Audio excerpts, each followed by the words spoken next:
রহস্যময়। বিজ্ঞান সেই রহস্যের জট খুলছে প্রতিনিয়ত। আজ যা অনাবিষ্কৃত তা অবিশ্বাস্যও বটে। আমাদের ডর অনুষ্ঠানে যে ঘটনার মুখোমুখি আপনি হতে যাচ্ছেন তার যুক্তিসিদ্ধ উত্তর নেই। আমরা প্রতিদিনের জীবনে ভয় বা রহস্যকে যেভাবে স্থান দিয়েছি সেভাবেই এই অনুষ্ঠান আপনার কাছে জায়গা করে নিচ্ছে। এই অনুষ্ঠানের কোনো ঘটনাই সার্বজনীন নয়। ডর মানে ভয়। প্রিয় শ্রোতা, আপনাদের সবাইকে স্বাগত জানাচ্ছি ডরের 23তম পর্বে। বুঝতেই পারছেন আমি আরজে কিবরিয়া এই মুহূর্তে আপনার সঙ্গে আছি।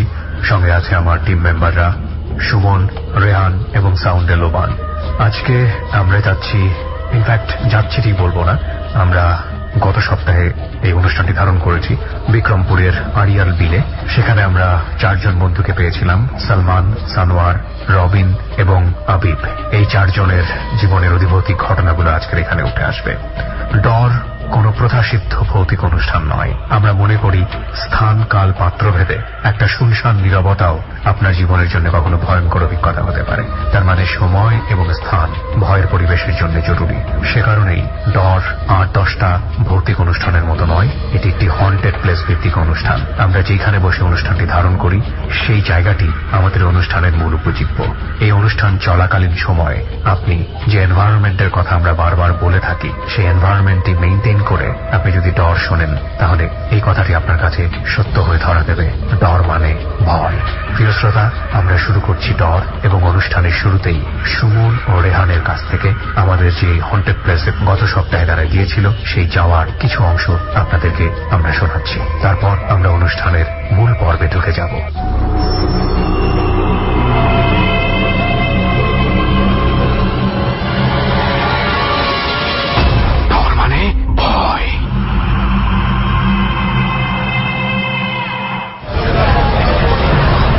আজকে কই যাবো তার আগে বল, আবার অনেকদিন পরে ঢাকা থেকে রওনা দিচ্ছি। ঢাকা থেকে রওনা দিচ্ছি, তুই মনে হয় মজা আছিস? মজা লাগে, জার্নি কখনো কখনো ভালো লাগে। আমার কাছে মনে হয় জানিস, ফুটটুস করে এক জায়গা থেকে আরেক জায়গায় চলে যেতে পারতাম একটা তুড়ি বাজিয়ে, তাহলে সবচেয়ে ভালো হতো। যে কি যেন একটা স্পেল বাইন্ডার না কি যেন একটা ছিল, ওই টাইপেরই একটা টাইম ট্রাভেল টাইপের। কারণ এত টাইম লাগে ট্রাভেল করতে, টাইম ট্রাভেল ছাড়া আসলে কোনো গতি নেই। তুমি বুঝছি তুমি কি খাইছো আজকে, কোনো ঠিক ঠিকানা আছে তোমার মামা? চল তাহলে কি করবি, গাড়িতে উঠবি নাকি? আচ্ছা চল তাহলে আপাতত দেখি, ওই সামনে কিছু হোটেল দেখতেছি। সবচেয়ে বড় কথা কি, গুলিস্তানে এত কাজের মধ্যে আছি। আচ্ছা এইখান থেকেই তো বাসটা আমরা তো ডাইরেক্ট স্পটে যেতে, এখান থেকে বাসে আমরা ডাইরেক্ট চলে যাবো আড়িয়াল বিলে, বুঝছো? তাহলে তার বেশি চিন্তা নেই, যে কোনো একটা বাস ধরলেই হয়ে যাবে। পৌঁছাতে কতক্ষণ লাগতে পারে? খুব বেশি সময় লাগবে না, ঘন্টা দেড়েক হয়তো বা লাগবে। Let's go and have some food, তারপরে চলে যাই। ওকে। ঢাকার গুলিস্তান থেকে প্রায় ঘন্টা দেড়েকের জার্নি করে আমরা পৌঁছে যাই আড়িয়াল বিলে।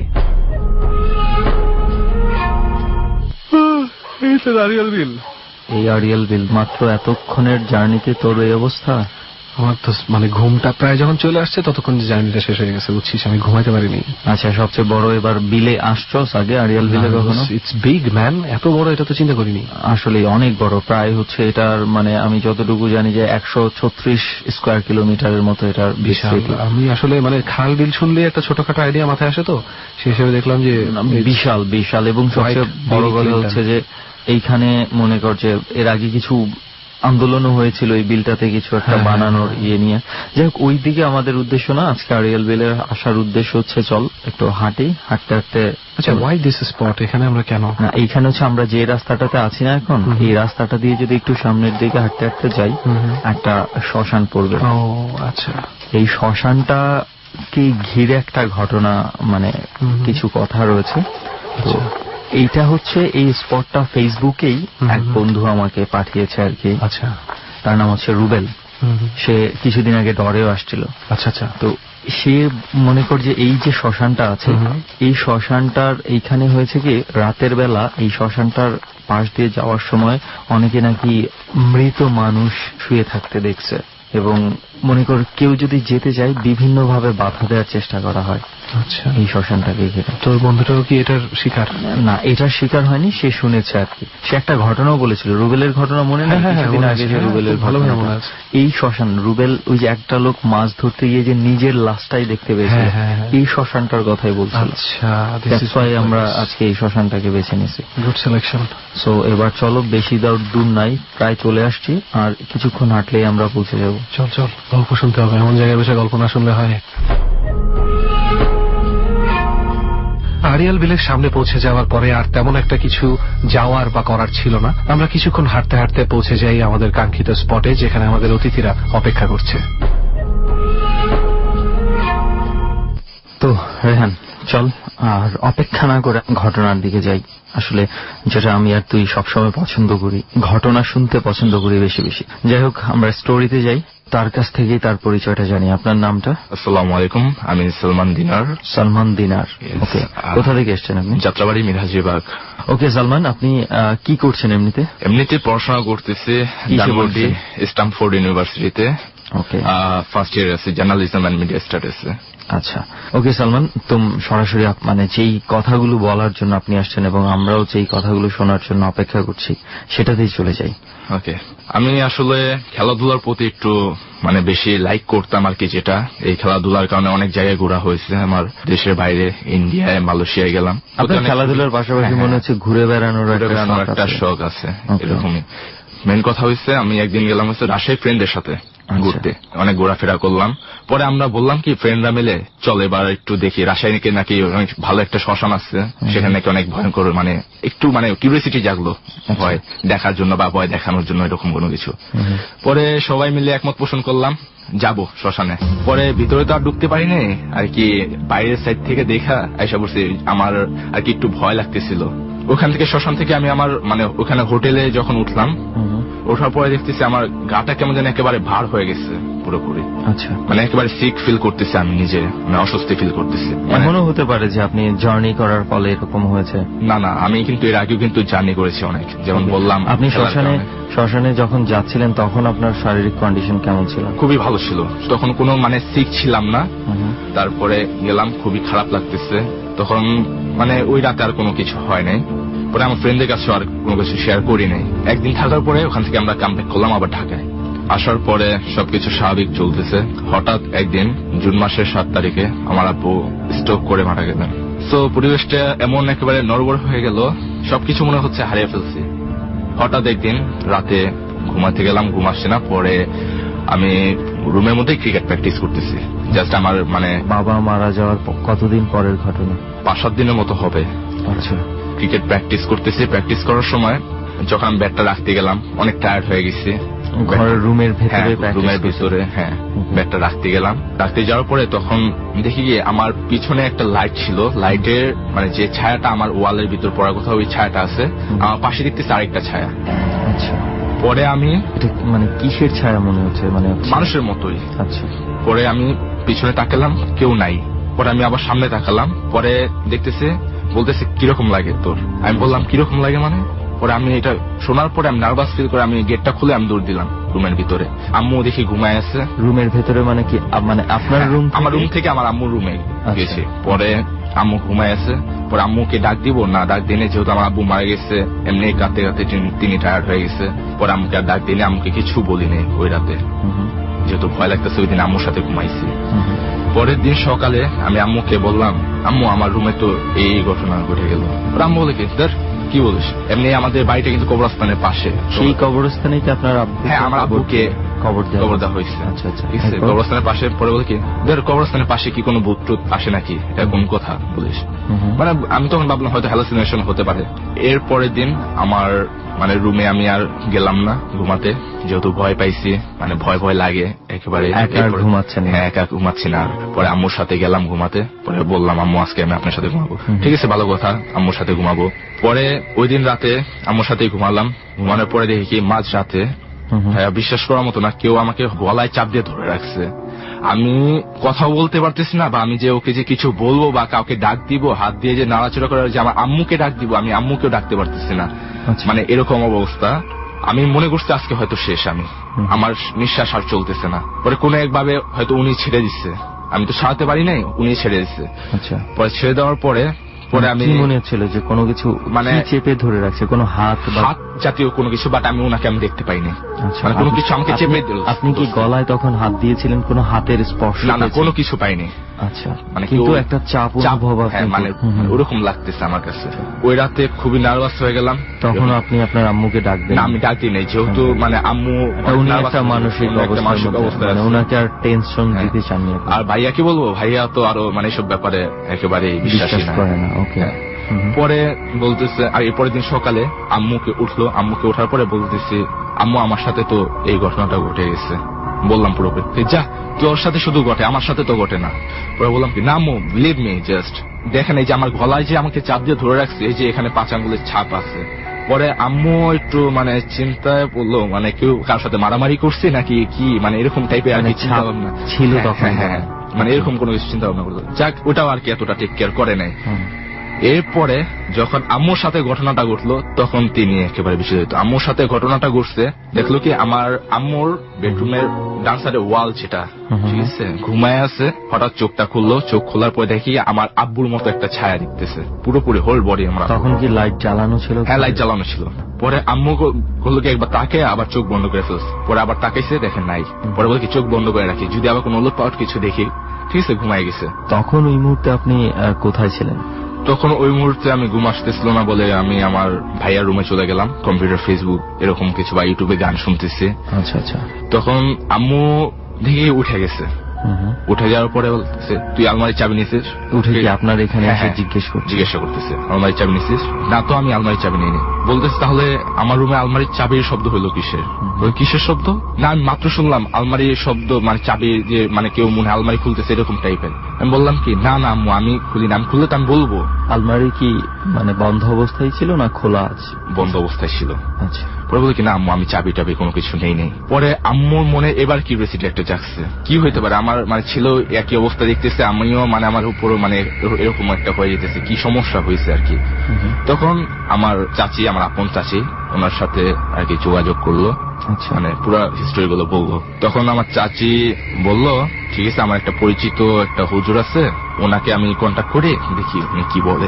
পরে ঠিক আছে, কল দিল। কল দেওয়ার পরে বলতেছে, হ্যাঁ সব সমস্যা তো শুনলাম, কিছুদিন আগে তো দিনার মনে হয় ইয়েতে গেছিল, বাইরে গেছিল ঘুরতে, ওখানে একটা শ্মশান ঘাট ছিল, ওই শ্মশান ঘাটেও গেছে কেন, এরকম করে বলতেছে। মানে ওই ঘটনার সমস্যার কথা শুনে উনি নিজে নিজে বলতেছে। ওনাকে তো আর বলা হয় না, বলা হয়নি, কিছু বলা হয় কোথায় গিয়েছেন না। পরে বলতেছে কি, মানে ওইখান থেকে ওর পিছনে আসছে ও। পরে বলতেছে, তো এটা এখন কি করা যায়? পরে বলতেছে, ঠিক আছে, আমি আজকে রাতে ধ্যান করে নিই, আমি পরে জানা দিতেছি।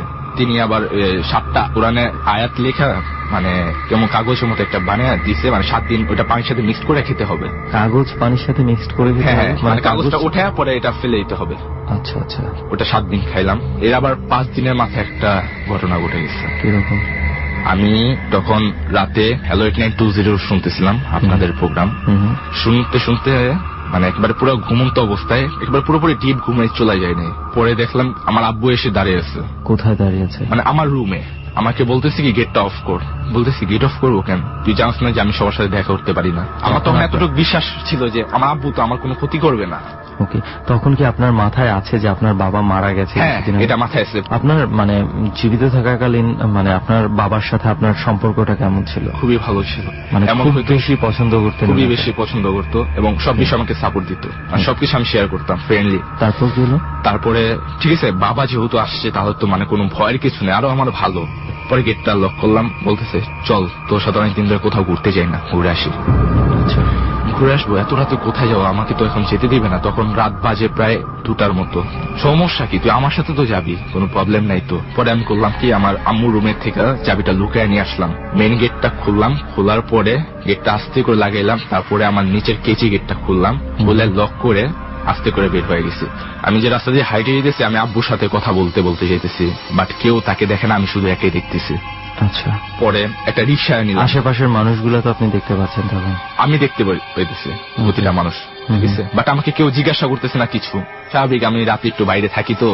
পরে আমি তখন রিক্সা নিলাম, আমাদের দুনিয়া তো বাড়ি আছে, ওটা দেখতে যাবে। ঠিক আছে, নিলাম, রিক্সায় গেলাম। আমি আব্বুর সাথে কথা বলতে বলতে যাইতেছি, তখন রিক্সাওয়ালা একটু নার্ভাস হয়ে গেছে। বলে কি, মামা কার লয়ে কথা কন? আপনাকে জিজ্ঞেস হ্যাঁ, করছে? তুমি যেভাবে চালাইতেছো ওইভাবে চালায় যাও। পরে আমাদের দুনিয়া যে বাড়িটা আছে ওখান থেকে ঘুরে আসলাম। পরে আমাকে বলতেছে এটা কিন্তু তোদের বাড়ি, ঠিক আছে, সবকিছু চিনা রাখবি, না চিনে যায় তো পরে দেখা যাবে তোদের জায়গা অন্য কেউ নিয়ে যাবে। এই বাড়িতে কি আগে কখনো গিয়েছিলেন আপনার বাবার সাথে আপনি? হ্যাঁ, ছোটবেলায় গেছি। ওকে, মানে 8 বছর বা 10 বছর ধরে এরকম জায়গায় যাওয়া হয়নি দুনিয়াতে। যখন আবার আমরা কামব্যাক করব, আমি কিন্তু বের হয়েছি 2টা বাজে। তখন আবার এই মাঝে আবার আরেকটা হচ্ছে, আমি তখন আব্বুকে বলতেছি আমাকে তো বাসায় তো খুঁজবে, আমি যে বাইরে বের হইলাম বাসায় তো খুঁজবে আমাকে। বাসায় খুঁজবে কি, বাসায় তো তোকে খুঁজতেছে। বললাম খুঁজতেছে, আপনি জানেন কিভাবে? তখন আমি বললাম এখন কি হবে?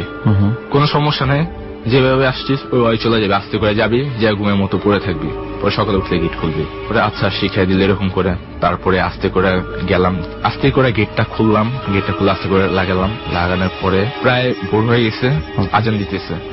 তখন আমি বললাম কি, ও মাই গড, মানে এই 2.5 ঘন্টা আমি কোথায় ছিলাম? মানে আমার কাছে মানে টাইমটা মনে হয়েছে কি জাস্ট 10-15 মিনিটের মাথায় হয়তো। তখন আপনার আব্বা কই? তখন চলে গেছে আমাকে বিদায় দিয়ে চলে গেছে বাসায় দিয়ে। যখন যাক বাইরে থেকে আসছি, একটু ফ্রেশ ওয়াশরুমে গেলাম, ওয়াশরুমে যে ফ্রেশ হলাম, ফ্রেশ হয়ে আবার আস্তে করে গেটটা লক করে দিলাম। যখন আমি সোফায় ঘুমাতে গেলাম, সোফায় ঘুমাতে যাওয়ার পরে আমার 8 ফিট মানে দূরত্বে মানে আমার ক্রিকেট খেলার ইনস্ট্রুমেন্ট আর ব্যাগ রাখা। ওখান থেকে দেখলাম কি আমাকে মানে আমি একটু মানে ঘুম চোখ আইসা পড়ছে, যেহেতু সারা রাত ঘুমাই নেই, ঘুম আইসা পড়ছে। তখন একটা ব্যাগ উড়ায় মারছে আমার চেহারার দিকে, মানে আপনার উপরে ছুঁড়ে মেরেছে? হ্যাঁ, ছুঁড়ে মারছে। পরে মারার পরে তখন আমি একেবারে পুরো রাগান্বিত হয়ে গেলাম। আজও কোনো কিছু দেখছি, কোনো কিছু আমি দেখছি, ব্যাগটা উড়ে আসছে আমার উপরে, আপনার উপর পড়েছে। পরে আমি বললাম কে আজকের জন্য বেঁচে গেলি? মানে বুঝলাম না এটা। আমি জিজ্ঞাসা করলাম যে কে তুমি? বললো কি আজকের জন্য বেঁচে গেলি। বললো আজকের জন্য বেঁচে গেলাম মানে ভয়। ছোট্ট একটা বিরতি নিতে চাই আমরা। অদ্ভুত ঘটনার শুরু হয়েছে মাত্র। আপনারা নিশ্চয়ই জানেন, শুনছেন ডর এবিসি রেডিও FM 89.2 এ। আমি আরজি কিবরিয়া এই অনুষ্ঠানের পরিকল্পনা এবং উপস্থাপনার সমস্ত দায়িত্বে। সঙ্গে রয়েছে সাউন্ডের লোবান এবং অন দ্য স্পট বিভিন্ন রকম ঘটনাগুলোকে অতি প্রাণবন্ত করে আপনাদের সামনে পরিবেশন করার দায়িত্বে রয়েছে সুমন এবং রেহান। আপনি যদি এই অনুষ্ঠানে এসে আপনার জীবনের অতিভৌতিক ঘটনাগুলো লাখো মানুষের সামনে শেয়ার করতে চান, চলে আসুন। আমাদের ফোন নাম্বারটি হচ্ছে 09613892 আমি আবারও বলছি 09613892 প্রিয় শ্রোতা, আমরা 3 মিনিট পর আবারও ঠিক সেই জায়গাটি থেকে ফিরব যেখানে ছোট্ট একটা বিরতি নিচ্ছি।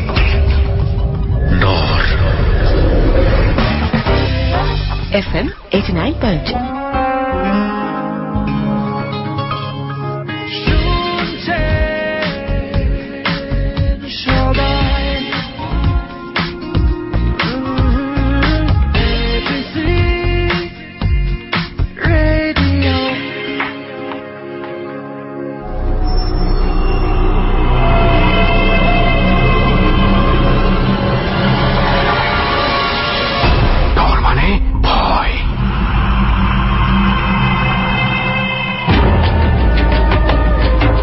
শুনছেন ডর এবিসি রেডিও FM 89.2 এ।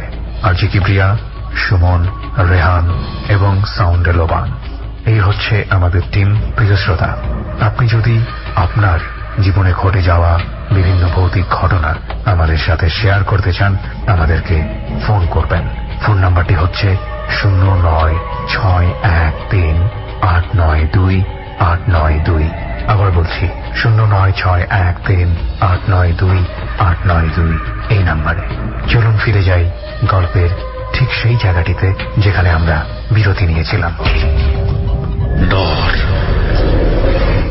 তখন আমার হুজুরে মানে শিখানো ছিল যে কিছু দোয়া নিয়ম শিখে দিয়ে গেছে। তখন আমি একটা গোল দাগ দিয়ে বসলাম। আর ফার্স্ট আমি মাদ্রাসা স্টুডেন্ট, তো দোয়া কালাম মোটামুটি পারি। মানে এখন আপনি বললেন যে আপনি স্ট্যামফোর্ডে পড়ছেন? হ্যাঁ, এখন স্ট্যামফোর্ডে পড়ছি। ওকে, মানে প্রথমে মাদ্রাসা এসএসসি আর এইচএসসি আমি ওখান থেকেই দিচ্ছি, কামিল মিল্লাত কামিল মাদ্রাসা। পরে ওখান থেকে যখন আমি গোল দাগ দিয়ে বসলাম, বসার পরে বলতেছে মানে দোয়া দিয়ে পড়ে করছে, পারলে এবার আয় সামনে কাছে আয় বলতেছি। মানে তখন আমার একেবারেই মানে কি বলবো আর একেবারে পুরোই নার্ভাস আমি। পরে বলছি আজকের জন্য বাইচে গেছোস, তুই কি খাইছস, নাহলে আজকে তোকে আমি শেষ করে দিতাম। কিন্তু ঘটনা হচ্ছে আমি একটা জিনিস বুঝতে পারছি না যে আপনাকে যখন বাইরে নিয়ে যায়, এটা কি ঘটনাটা এমন হয়ে গেল সামহাও কোনো না কোনো ভাবে আপনার বাবা এসে আপনাকে সেভ করেছে, হয়তোবা ওই সময়টা আপনি ঘরে থাকলে কোনো প্রবলেম হতো কি? না না, এরকম কোনো কিছু না। আমি বলি যে আসছে সে আমার বাবার রূপ ধরে আসছে। আচ্ছা, ঠিক আছে, এটা আমাকে পরে আমি জানতে পারছি আমার কবিরাজের কিন্তু মাধ্যমে। সে যখন আপনাকে বাইরে নিয়ে গেল, আপনি বাইরে গেলেন, তখনই তো আপনাকে সে কোনো রকম ক্ষতি করতে পারতো। হ্যাঁ পারতো, বাট আমি ওই যে ধোয়ার পানি যে দিছিল, পানির মধ্যে এই করে যে খেলাম, ঠিক আছে, এটার কারণে কোনো ক্ষতি করতে পারিনি। পরে আমাকে বলতেছে কি খাইছিস, তোকে আমি ছুঁতে পারিনি। আচ্ছা, এরকম বলার পরে তখন এই জিনিসটাই পুরো রাস্তায় এতটা সময় আপনার বাবার রূপ ধরে আমার সাথে ছিল এই বিষয়গুলো। তখন আমি একেবারে পুরো কাঁদবো নাকি কি, আমি বাইচে আসছি কোথায় থেকে, আমি মানে কি যে বলবো আমি বুঝতেছি না। আচ্ছা, ঠিক আছে, পরে তারপরে বিষয়টা আসে। তারপরে গেট খোলার পরে আমি আম্মুকে আর ডাক দিন, আম্মু ঘুমায় গেছে পুরোপুরি, কারণ এত গভীর রাতে সজাগ থাকার কথা না।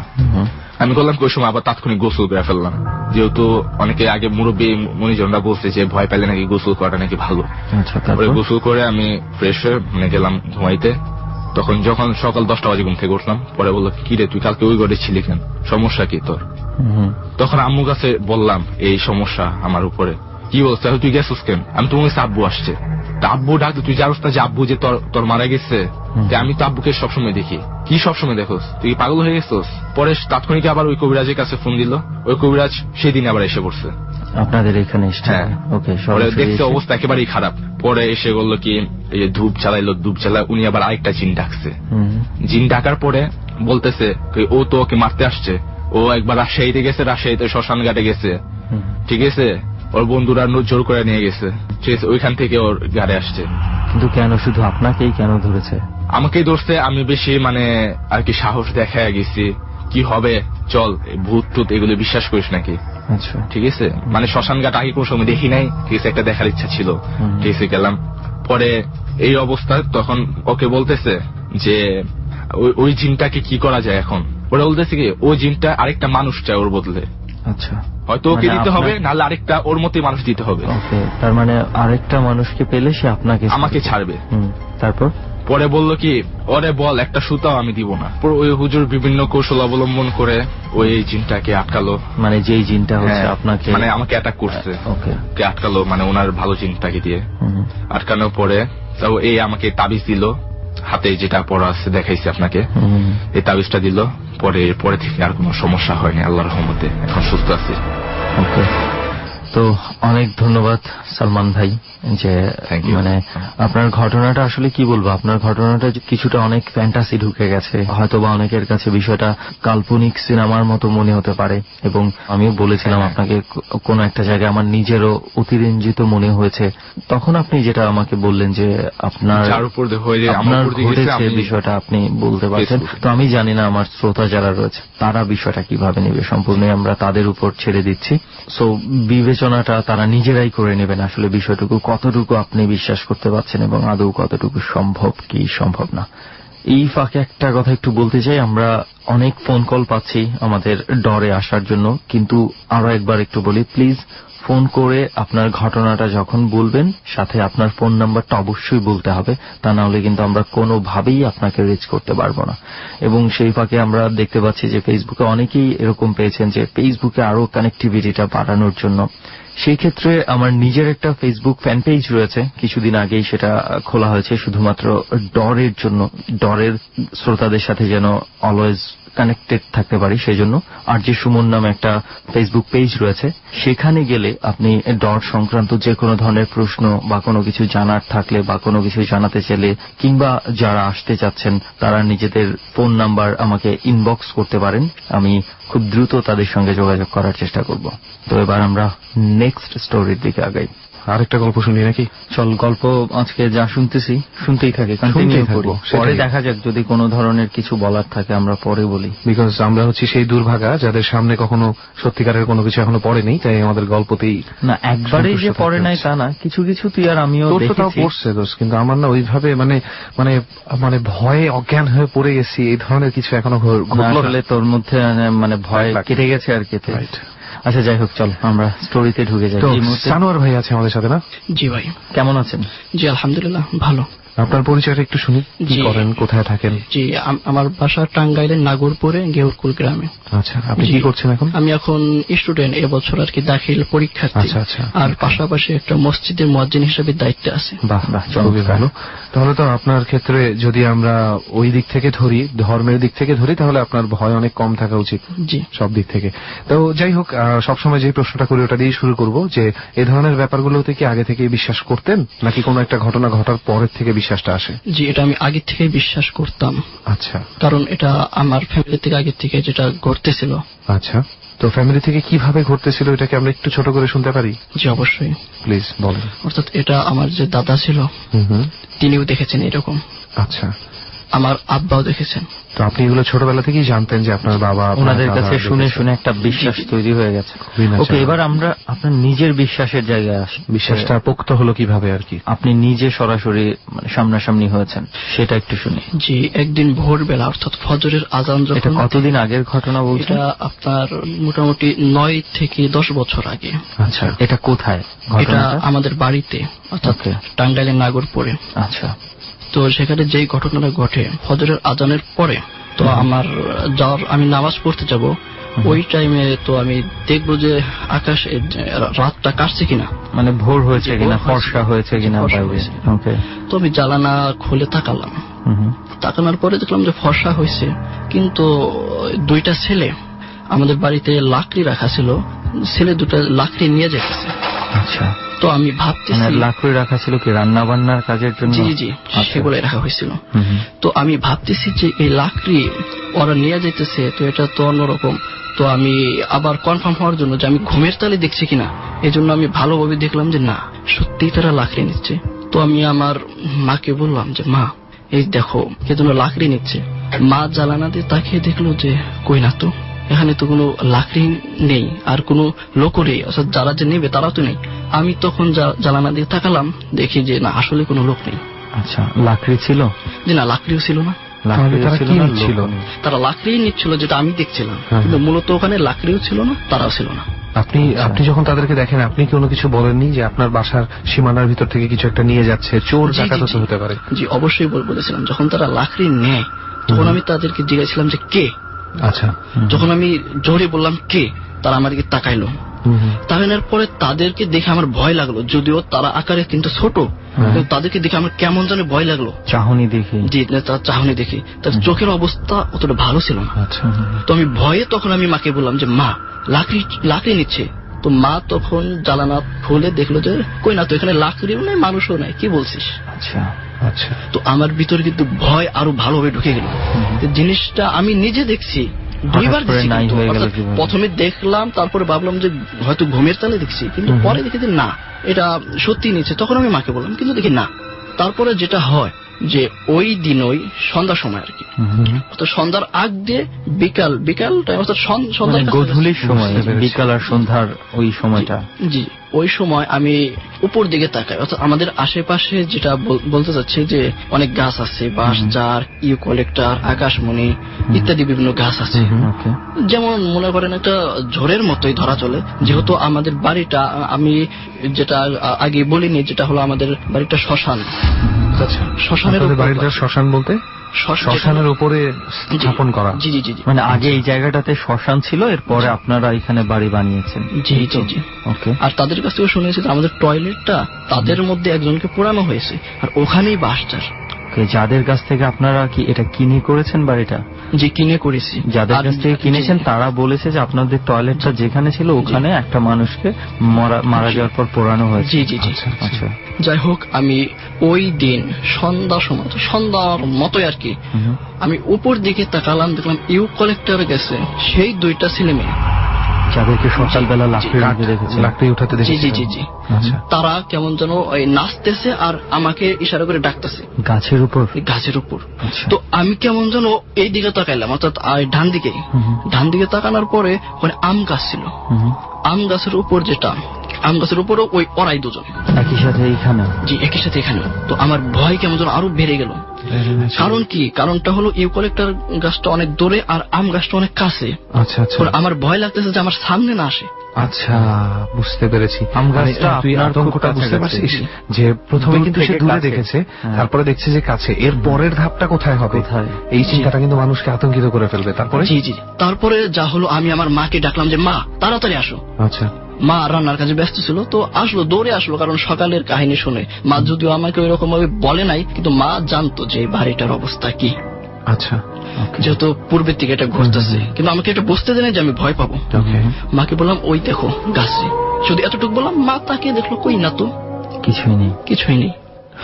আপনিও তো সাথে সাথে তাকিয়েছেন। জি জি, আমি ওই টাইমে কিন্তু দেখতেছি, তখন আপনি দেখছেন যে তখন আমি দেখছি। আবার এই দিকেও তাকিয়ে, এই যে এখানে মা, কিন্তু ওখানেও নেই। অর্থাৎ মা বলতেছে নাই, আমি বলতেছি যে আছে। একই সাথে আপনি দেখছেন, একই কিন্তু সাথে। আপনার মা দেখতে যে পাচ্ছেন। মা দেখছে না। ওকে। যাই হোক, তার কিছুদিন পরে আমাদের এলাকার একটা কবিরাজ, ওই কবিরাজ মা আবার ওই কবিরাজকে আনলো। কবিরাজটা আসার পরে তেল পড়া দিল, তেল পড়া দিয়ে আমার চোখে মারলো আচ্ছা। যে এখন কিছু দেখতেছো, যদিও কিছু কম কিন্তু সম্পূর্ণ না। অর্থাৎ তারপরে কিছুক্ষণ পরে আবার সেই রকমই দেখতেছো। তো রাত হয়েছে, কিন্তু এরপরেও কেমন যেন ওই গাছের মধ্যে, ওই টাইমে কেউ কিছু দেখার কথা, কিন্তু সেটা আমি দেখতেছি।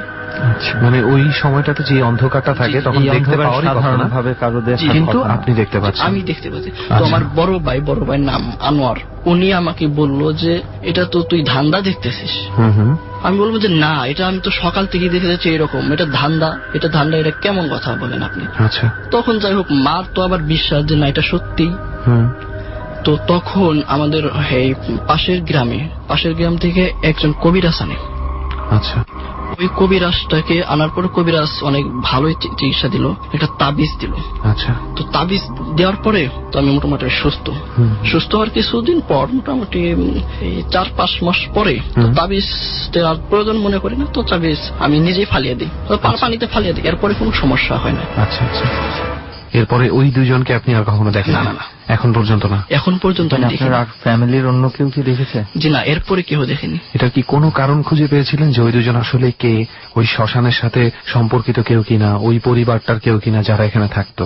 জি না, এর কোনো কারণ, কোনো সম্পর্ক বা কোনো কারণ কিছু খুঁজে পাননি? ওকে। ওকে, যাই হোক, প্রথমবার দেখার জন্য যথেষ্ট ভয়ঙ্কর একটা ঘটনাই বলা যায়। আসলে মানে শুনতে অনেকের কাছে অনেক রকম লাগতে পারে, বাট আমি সবাইকে, প্রত্যেকটা শ্রোতা বন্ধুকে একটা রিকোয়েস্ট করবো যে যখন আপনারা গল্পটা শুনবেন তখন চিন্তা করবেন নিজেকে চোখ বন্ধ করে, যে মানুষটা বলছে তার জায়গায় রেখে ওই সময়টাতে ওই সিকোয়েন্সটা দেখার চিন্তা করা নিজের মনের ভেতরে।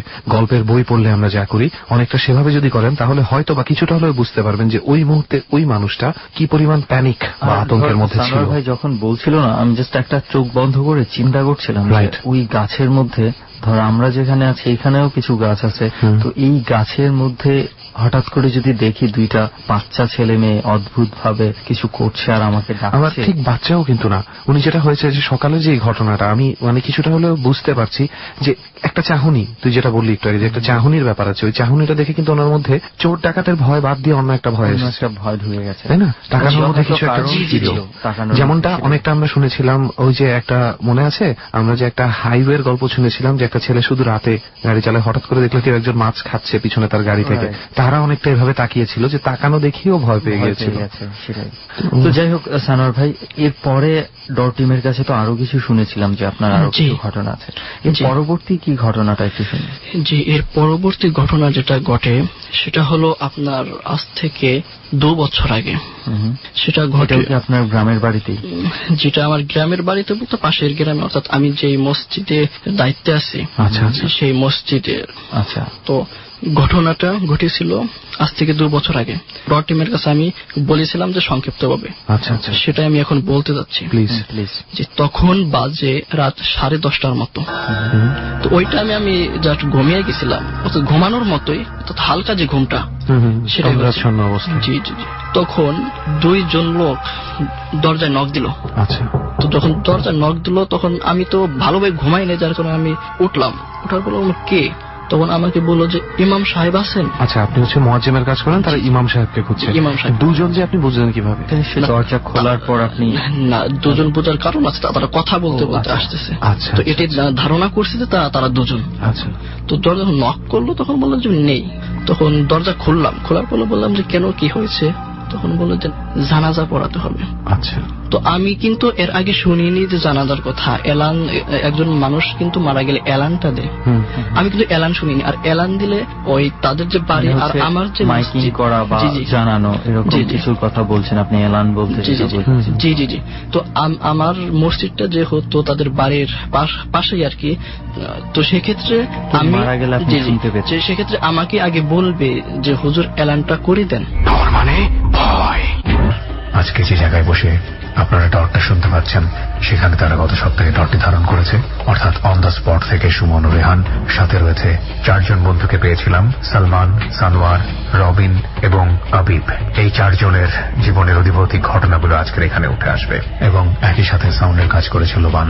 প্রিয় শ্রোতা, আমরা কথা না বাড়িয়ে গল্পের ঠিক সেই জায়গাটি থেকে আবারও ফিরতে চাই যেখানে গল্পে আমরা বিরতি নিয়েছিলাম। এই ফাঁকে শুধু মনে করিয়ে দিচ্ছি, ডরে এসে আপনি যদি আপনার জীবনে ঘটে যাওয়া ভিন্ন ভৌতিক কিছু ঘটনা বলতে চান তাহলে আসতে পারেন।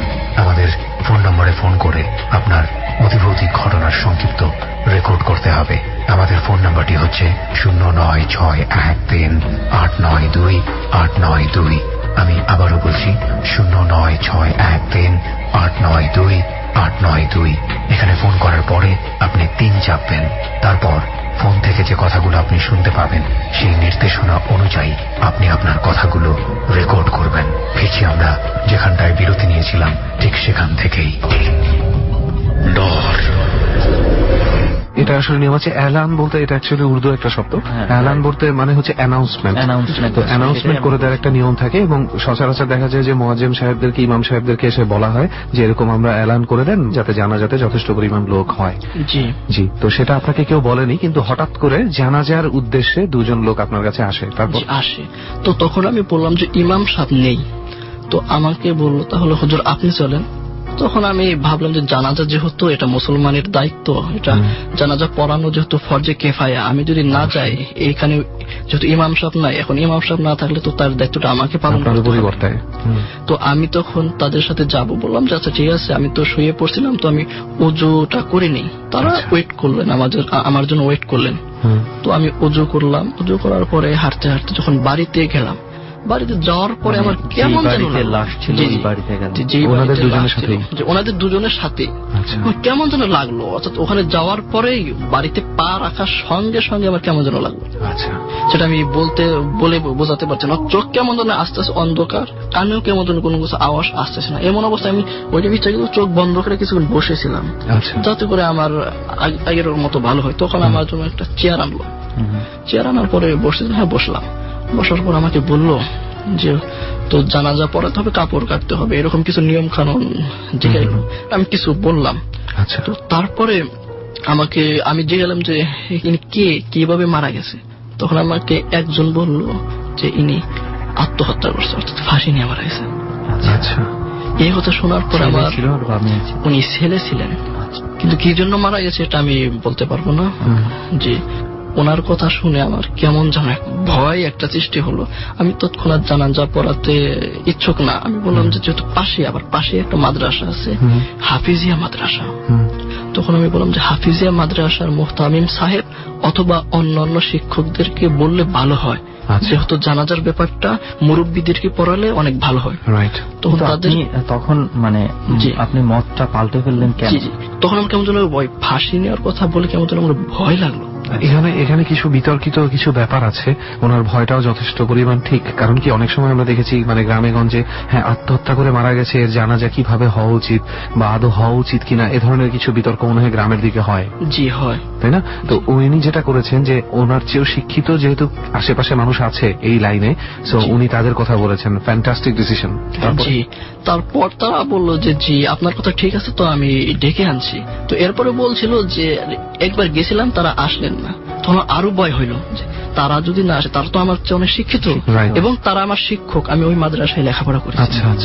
তো তারপরে বলার পরে তখন ওখানকার যে মেম্বার, তার জন্য দোয়া করবেন আপনারা। উনি 15 সালের 1 তারিখে মারা গেছে চেষ্টা করে। যাই হোক, উনি সাথে গেলেন। উনি সাথে যাওয়ার পরে একজন হুজুর আসলেন 3 জন ছাত্র নিয়ে। আসার পরে উনি এই জানাজাটা পড়ালেন, আমিও জানাজা পড়লাম। আপনি কি লাশটা দেখেছিলেন? জি না, আমি ফাঁসির কথা শুনে আর লাশের কাছে জানি ভয়। জি, তখন জানাজা পড়া শেষ মাত্রই আমার সেই আগের অবস্থা, যে চোখ বন্ধ হয়ে যাইতেছে কেমন যেন, একটা ঘোরের মধ্যে চলে যাচ্ছে না? জি জি। তখন আমি শুধু এতটুকুই বললাম যে আমাকে একটু এগিয়ে দিয়ে আসেন, আমি আমার রুমে যাব। আচ্ছা। তো দুইজন লোক আমাকে এগিয়ে দিল, আগের দুজন না, এটা অন্য দুজন ইয়াং বয়সের। আচ্ছা। এরা তো বললো যে আচ্ছা চলেন। তারা আমাকে এগিয়ে দিল কিছু দূর, তা সম্পূর্ণ যে আমার রুম পর্যন্ত এগিয়ে দেওয়া, অর্ধেক রাস্তা দিয়ে জাস্ট, অর্ধেকের একটু বেশি। তো আমাকে এগিয়ে দিয়ে তারা পেছন দিকে চলে গেল যে হুজুর আপনি যেতে পারবেন। তো আমি এখানে আর বললাম না যে ভয় পাচ্ছি। আচ্ছা। তো কেমন আমার ভিতরে যদিও ভয় থাকে, সেটা তো সব জায়গায় সবসময় প্রকাশ করা যায় না, তো আমি তাদেরকে প্রকাশ করলাম না। কিন্তু কিছু দূর আগানোর পরে দেখলাম কি যে মানুষের বডি নাই, শুধু মাথা আছে, আর মাথার থেকে রক্ত বের হচ্ছে। কোথায় দেখলেন এটা? এটা দেখছি আমার রুমে যাওয়ার আগে কিছু কাঁঠাল গাছ আছে এবং যেটা পুরনো একটা বিল্ডিং আছে। আচ্ছা। ওখানে। আর আমি ওইটা দেখে ভাবছিলাম যে আমি হয়তো ধান্দা দেখতেছি, কারণ যেহেতু ফাঁসি। আমাকে একটু বুঝায় বলেন, আমি আসলে বুঝতে পারছি না। একটা মাথা আপনি দেখতে পাচ্ছেন, মাথাটা কি নিচে পড়ে আছে না ঝুলছে না কোথায় আছে? ঝুলছে, একটা না মাথা কয়েকটা। কোথায় ঝুলছে? কাঁঠাল গাছের সাথে? জি, কাঁঠাল গাছ থেকে ঝুলছে। আর আমাদের যে বিল্ডিং এর ওখান থেকে একটা আওয়াজ আছে যে সানোয়ার এদিকে আসো। পোড়া বিল্ডিং যে বলছেন? জি জি, যে বিল্ডিং এ কেউ থাকে না, বাট ওটা অনেক পুরাতন। আচ্ছা আচ্ছা। এবং জি জি জি, তোর পাশেই আমি একা থাকতেছি আজকে। আচ্ছা। তো যাই হোক, আমাকে ডাকলো। আমি ওই টাইমে ভাবতেছি যে হয়তো আমার মনের বলে এরকম হচ্ছে, হয়তো বা অতিরিক্ত ভয় থেকে এরকম হচ্ছে। তো আমি যখন তালাটা খুলবো ওই টাইমে আপনি কি ওই কাঁঠাল গাছ পার করে ওই অবস্থায় রুম পর্যন্ত চলে আসছেন? যে কাঁঠাল গাছ পার করতে বলতে আমার রুমের সামনেই কাঁঠাল গাছগুলো। আচ্ছা। অর্থাৎ আমি যখন ডাকলো, আমি কতটুকু ডিস্টেন্স হবে একটু মনে করেন গজ হিসাব যদি আমি করি? গজ হিসাবে আপনাকে বলতে যেমন 7-8 গজ। 7-8 গজের মধ্যে আপনি এরকম একটা সিনারি দেখে আপনি তালা খুলছেন একলা আপনার রুমে ঢোকার জন্য। আচ্ছা, তারপরে? সাথে কেউ ছিল না এবং প্রচুর ভয়। যখন রুমে ঢুকলাম, রুমে ঢোকার পরে আওয়াজটা আরো বেশি বাড়ছে। সানোয়ার কেমন ভয়ঙ্কর একটাই। তো যখন আমাকে বললো যে সানোয়ার, কয়েকবার বললো, অর্থাৎ একাধিকবার। আমি তখন কি করব? রুমে থাকবো না দৌড় দিয়ে যে নাইট গার্ডদের আশ্রয় নিব? আচ্ছা। তখন আমি অনেক চিন্তা ভাবনা করে যখন এটা বন্ধ, এখন আমার কেমন যেন লাগতেছে যে ওখানে থাকলে যদি মেরে ফেলে, এমন একটা ভয় সৃষ্টি হলো। যখন আমি রুমটা খুললাম, খোলার পরে আমি তালা লাগাই নাই। আচ্ছা। খোলা অবস্থায় আমি দৌড় দিলাম, পিছন থেকে ডাকতেছে সানোয়ার তুমি ওদিকে যেও না। কোথায় দৌড় দিলেন? আমি দৌড় দিলাম নাইট গার্ডদের উদ্দেশ্যে, তাদের আশ্রয়। আমি একটু বুঝিনি, আসলে একটু কনফিউজড হয়ে গেছি আমি। আপনি কি ঘরে ঢুকেছিলেন প্রথমে তালা খুলে? জি জি জি, অবশ্যই ঢুকেছি। ঢুকে তারপরে আবার চিন্তা করেছেন যে ঘরের ভিতরে যদি আমাকে বাই চান্স মেরে ফেলে আমি এখান থেকে চলে যাই? আমি যেটা বুঝতে পারলাম যে উনি ভয়টা পাওয়ার পর ঘরে ঢুকেছে এবং ঘরে ঢুকে ওই আওয়াজটা আরো বেশি পাচ্ছে যে সানোয়ার এদিকে আসো, আপনাকে ডাকছে। তো উনি তখন এই রুমের মধ্যে থাকাটাকেও সেফ মনে করছে। দরজা খুলে উনি দৌড় দিয়েছেন, তখন আবার পিছন থেকে আপনাকে বলছে ওদিকে যেও না। জি। তখন আমি আরো জোরে দৌড়ছি। দৌড় দেওয়ার পরে আপনাদেরকে যেটা বলতে যাচ্ছি যে 50 গজ আনুমানিক যেটা ওখানে আর কি নাইট গার্ডের আর কি অবস্থান। তো তাদের কাছে যে এমন ভয়, কিন্তু ওই টাইমে যে আমি অজ্ঞান হওয়া সেটা না, ভয়ের কারণে আমি কেমন জানে এরকম একটা হিস্টেরিয়ার মতন অবস্থা হয়ে গেছে। তো তৎক্ষণাৎ আমাকে একজনে বললো যে হুজুর কি হয়েছে আপনার? তখন আমি বললাম যে একটু পানি খাবো। তখন পানি খাওয়ার পরে আমি তাকে বিস্তারিত কাহিনী বললাম। আচ্ছা। তো যেই পুরাতন যে বিল্ডিং এর কথা বললাম যেখান থেকে আওয়াজটা আসছিল সানোয়ার, তো সেখানে নাকি একজন লোক মারা গেছে। কিভাবে মারা গেছে সেটা আমি সংক্ষেপে বলছি। অর্থাৎ সেটা ঝড়ের দিনে উনিও নাইট গার্ড ছিলেন। আচ্ছা আচ্ছা। নাইট গার্ডের থেকে বল্লম থাকে, ওনার হাতে বল্লম ছিল, ওই রুমে যে ছিল তার হাতে বল্লম ছিল। যখন ঝড়টা বেশি জোরে আসে, তো তারা তো বল্লম নিয়ে স্বাভাবিকভাবে দাঁড়িয়ে থাকে। তো উনি অর্থাৎ যে মারা গেছে উনি বাইরে ছিলেন। আচ্ছা। দৌড়ে আসতে যায় আর তার বল্লমটা পেটের ভিতরে ঢুকে যায়। ওনার বল্লম? নিজের বল্লম না, আর একজনের হাতে যে রাখা বল্লমটা ছিল। তো যার হাতে ছিল উনিও তো বেহুশ, এটা কি হয়ে গেল হঠাৎ করে। আর উনি তো ওই টাইমেই মারা যায়, যার কারণে ওখানে এখনো পর্যন্ত মানুষ যাইতে ভয় পায়। আর ওখানে বিল্ডিংটা কি এখনো আছে? এখনো আছে। আচ্ছা। এই বিল্ডিংটাতে আর কেউ কি কোনো ধরনের ভয় টয় পেয়েছিল? ওখানে আপনার ওই মাঝে মাঝে কিছু দেখা যায়, একটা সাদা কাপড় পরা, এই ধরনের কিছু। আর সাপ দেখা যায়, প্রচুর সাপ। সাপটা না হয় থাকতে পারে, সাপ থাকতে পারে পরিত্যক্ত বিল্ডিং থাকতে পারে। I think it's a good place to visit. Right, সেই জন্য আমি একটু বিস্তারিত জিজ্ঞেস করছিলাম। তো এরপরে কি হলো? আপনি যখন নাইট গার্ডদের ওখানে গেলেন, আর কোন ধরনের কোনো প্রবলেম হয়েছে কি? যে নাইট গার্ডের ওখানে যাওয়ার পরে তখন আমি তাদের ওখানে ছিলাম। তারপরে আর সাহস হলো না যে আমার রুমে আসবো, একা থাকবে, কিন্তু তারপরে এ ব্যাপারে এ ধরনের কোনো সমস্যা হয়নি। বাট যখন আমি মসজিদে যাই তো বিল্ডিং এর দিকে মাঝে মাঝে তাকাই কেউ আছে কিনা, তো মাঝে মাঝে দেখি সাদা কাপড় পরা, অর্থাৎ এই সাদা কাপড় পরা বলতে কি যে আমার মতো আর কি, ওই সাদা জুব্বা পরে পাগড়ি পরে, যে উনিও মনে হয় যে নামাজ পড়বে এরকম মনে হয়। তো আমি অতটা খেয়াল দিই না, যে কারণ ওখান থেকে একবার আমাকে ডাকছিল, যদি আমি ওই দিকে যাই আমাকে মেরে ফেলতে পারি এরকম। আচ্ছা, আপনি এখন যেখানে থাকছেন ওই রুমটা কি ওই আগের রুমেই আছেন এখন? জি না, আমি চেঞ্জ করে নিচ্ছি। এরপরে এই রুমটা চেঞ্জ করে ফেলেছেন। আরেকটা প্রশ্ন ছিল আমার, সেটা হচ্ছে যে লাশটার জানাজায় আপনি গিয়েছিলেন, সেই মৃত্যু খবরটা কি পরবর্তীতে ছড়িয়েছিল? তেমন ভাবে ছড়ায়নি। আসলে কার মৃত্যু হয়েছিল ওই এলাকারই, যেহেতু আপনার তো চেনার কথা, ওটা নিয়ে যথেষ্ট আলোচনা হওয়ার কথা, যেহেতু আত্মহত্যা করা হয়েছে, এই আলোচনাগুলো আসলে লাশটা কার ছিল, কি ছিল, সেটা কি পরবর্তীতে আপনি কোন রকম খোঁজ নিয়েছিলেন? লাশটা ওই বাড়ির একটা ছেলের ছিল, কিন্তু আমি তাকে আগে কখনো দেখিনি, কিন্তু দেখলেও আমি চিনবো না। উনি ম্যাক্সিমাম সময় বাড়িতে থাকতেন না, তো ঢাকা থাকতেন। হঠাৎ আসলে ঘটনা হচ্ছে কি, এই সুইসাইডের যে ঘটনাগুলো আছে এমনিতেই সবসময় একটু ধামাচাপা দিয়ে রাখার একটা টেন্ডেন্সি থাকে, সেই জন্য হয়তো ওইভাবে ছড়ায় না আর কি। আর যদি প্রভাবশালী হয় তাহলে তো ব্যাপারটা হচ্ছে কি, maybe because I C a lot of movies, এই জন্য হতে পারে। মানে আমি এভাবে চিন্তা করছিলাম যে ওই লাশটা অপঘাতে যে মৃত্যুটা হয়েছে, আত্মহত্যা করা একটা মৃত্যু, তাই না? এমন কি হতে পারে না যে দেখ, একটা কিন্তু বাজে সিচুয়েশন তৈরি হয়েছে লাশটাকে ঘিরে, যে কেউ জানাজা করাতে চাচ্ছে না বা জানাজা করার লোক পাওয়া যাচ্ছে না। সো এমন কি হতে পারে না যে সেই লাশটাই কোনো এক অশরীরী উপায়ে সানোয়ার ভাইকে ডাকছিল যে তুমি আসো, আমার জানাজাটা পড়ে দিয়ে যাও, আই এম হ্যাভিং পেইন, আমার ব্যথা হচ্ছে, কষ্ট হচ্ছে। এমন কি হতে পারে না? এই কারণে আমার এই প্রশ্নটা করা। একটা বিষয় হচ্ছে যে উনি কিন্তু যখন জানাজা পড়িয়ে আসছিল অংশগ্রহণ করে, তখন এই ঘটনাটা দেখেছে, এবং এখানে উনি নিজে থেকে ওই যখনই শুনেছে যে এটা সুইসাইডাল কেস, তখনই কিন্তু একটা ভয় ঢুকে গেছে মনের মধ্যে। এখানে মেন্টালও একটা বিষয় হতে পারে। তো আমি জানি না যে আসলে ঘটনাটা কি, কিন্তু মেন্টাল হোক আর যাই হোক, ওই সিচুয়েশনটা, ওই রাতের বেলা এইভাবে ডাকাটা, আই থিঙ্ক তুই হোক আর আমি হই, যেই হই, কারো ভয় পেতেই হবে, সহজ হতো না। যাই হোক সানোয়ার ভাই, এর পরবর্তীতে আর কোন ধরনের ঘটনা কি আছে? জি আছে, শুনি আমরা সেটা। ওই একই বছর রমজান মাসের ঘটনা। সেটা আমরা দু বন্ধু, তো উনি হাফেজ সাহেব, ওনার পুরো নাম ফয়সাল ইসলাম ফাহাদ। আচ্ছা। তো ওনার বাড়ি ঘেউরকুল গ্রামে, তো আমার বাড়ি ঘেউরকুল গ্রামে। আচ্ছা। আমি আরো মাঝে মাঝে প্ল্যান করতাম একদিন রাতে শুভ না, আচ্ছা, ওই কলেজ মাঠ দিয়ে ঘুরবো। আচ্ছা। আর লোকে বলে যে এখানে খারাপ জায়গা দিয়ে কি আছে, এই আমরা দেখবো আর তাদের সাথে কথা বলবো যে তারা কি আসলে মূলত এখানে কেন থাকে। কিন্তু আমরা যদিও ভয় পাই, কিন্তু একটা সাহস আছে যে তাদের সাথে কথা বলার মতো। আপনারা জানেন বেশ কিছু, সেই জন্য আপনাদের মধ্যে আত্মবিশ্বাস আছে। জি জি।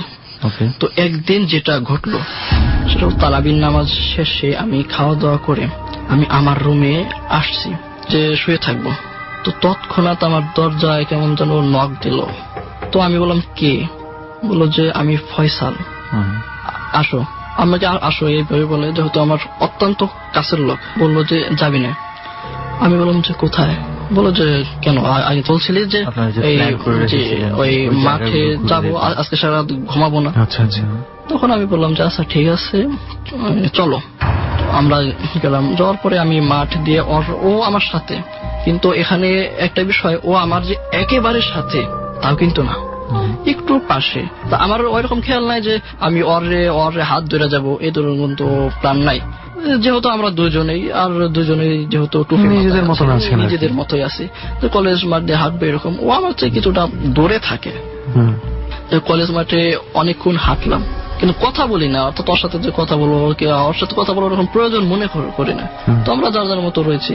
তবে আমার একটা অভ্যাস যে ম্যাক্সিমাম সময় ফেসবুক ইউজ করা, ফেসবুকে চ্যাট করতেছি। আচ্ছা আচ্ছা। তো ওই আমাকে বললো যে চল ওই সামনের দিকে চল। তো সামনের দিকে বলতে ওই মাঠের দক্ষিণে ওখানে 2টা শ্মশান আছে। আচ্ছা আচ্ছা একটা নদীর ওপার আর একটা নদীর এপার। নদী বলতে একটা খাল। আচ্ছা আচ্ছা 2টাই কলেজের এরিয়ায় পড়ছে। তো ওপার যে শ্মশানটা সেটা হলো মানুষ মাটি চাপা দিয়ে রাখে, আর আচ্ছা। এপার যে শ্মশানটা সেটা মানুষ পোড়ায়, আচ্ছা, আচ্ছা। চিতা যেটাকে বলা হয়। বুঝতে পারছি। তো আমাকে বললো যে ওই দিকে চল, তুই না জিন দেখবি, জিনের সাথে কথা বলবি, জিনবুতের সাথে। আমি বললাম হ্যাঁ অবশ্যই কথা বলবো, তো চল যাই। আমি ওকে নিয়ে গেলাম।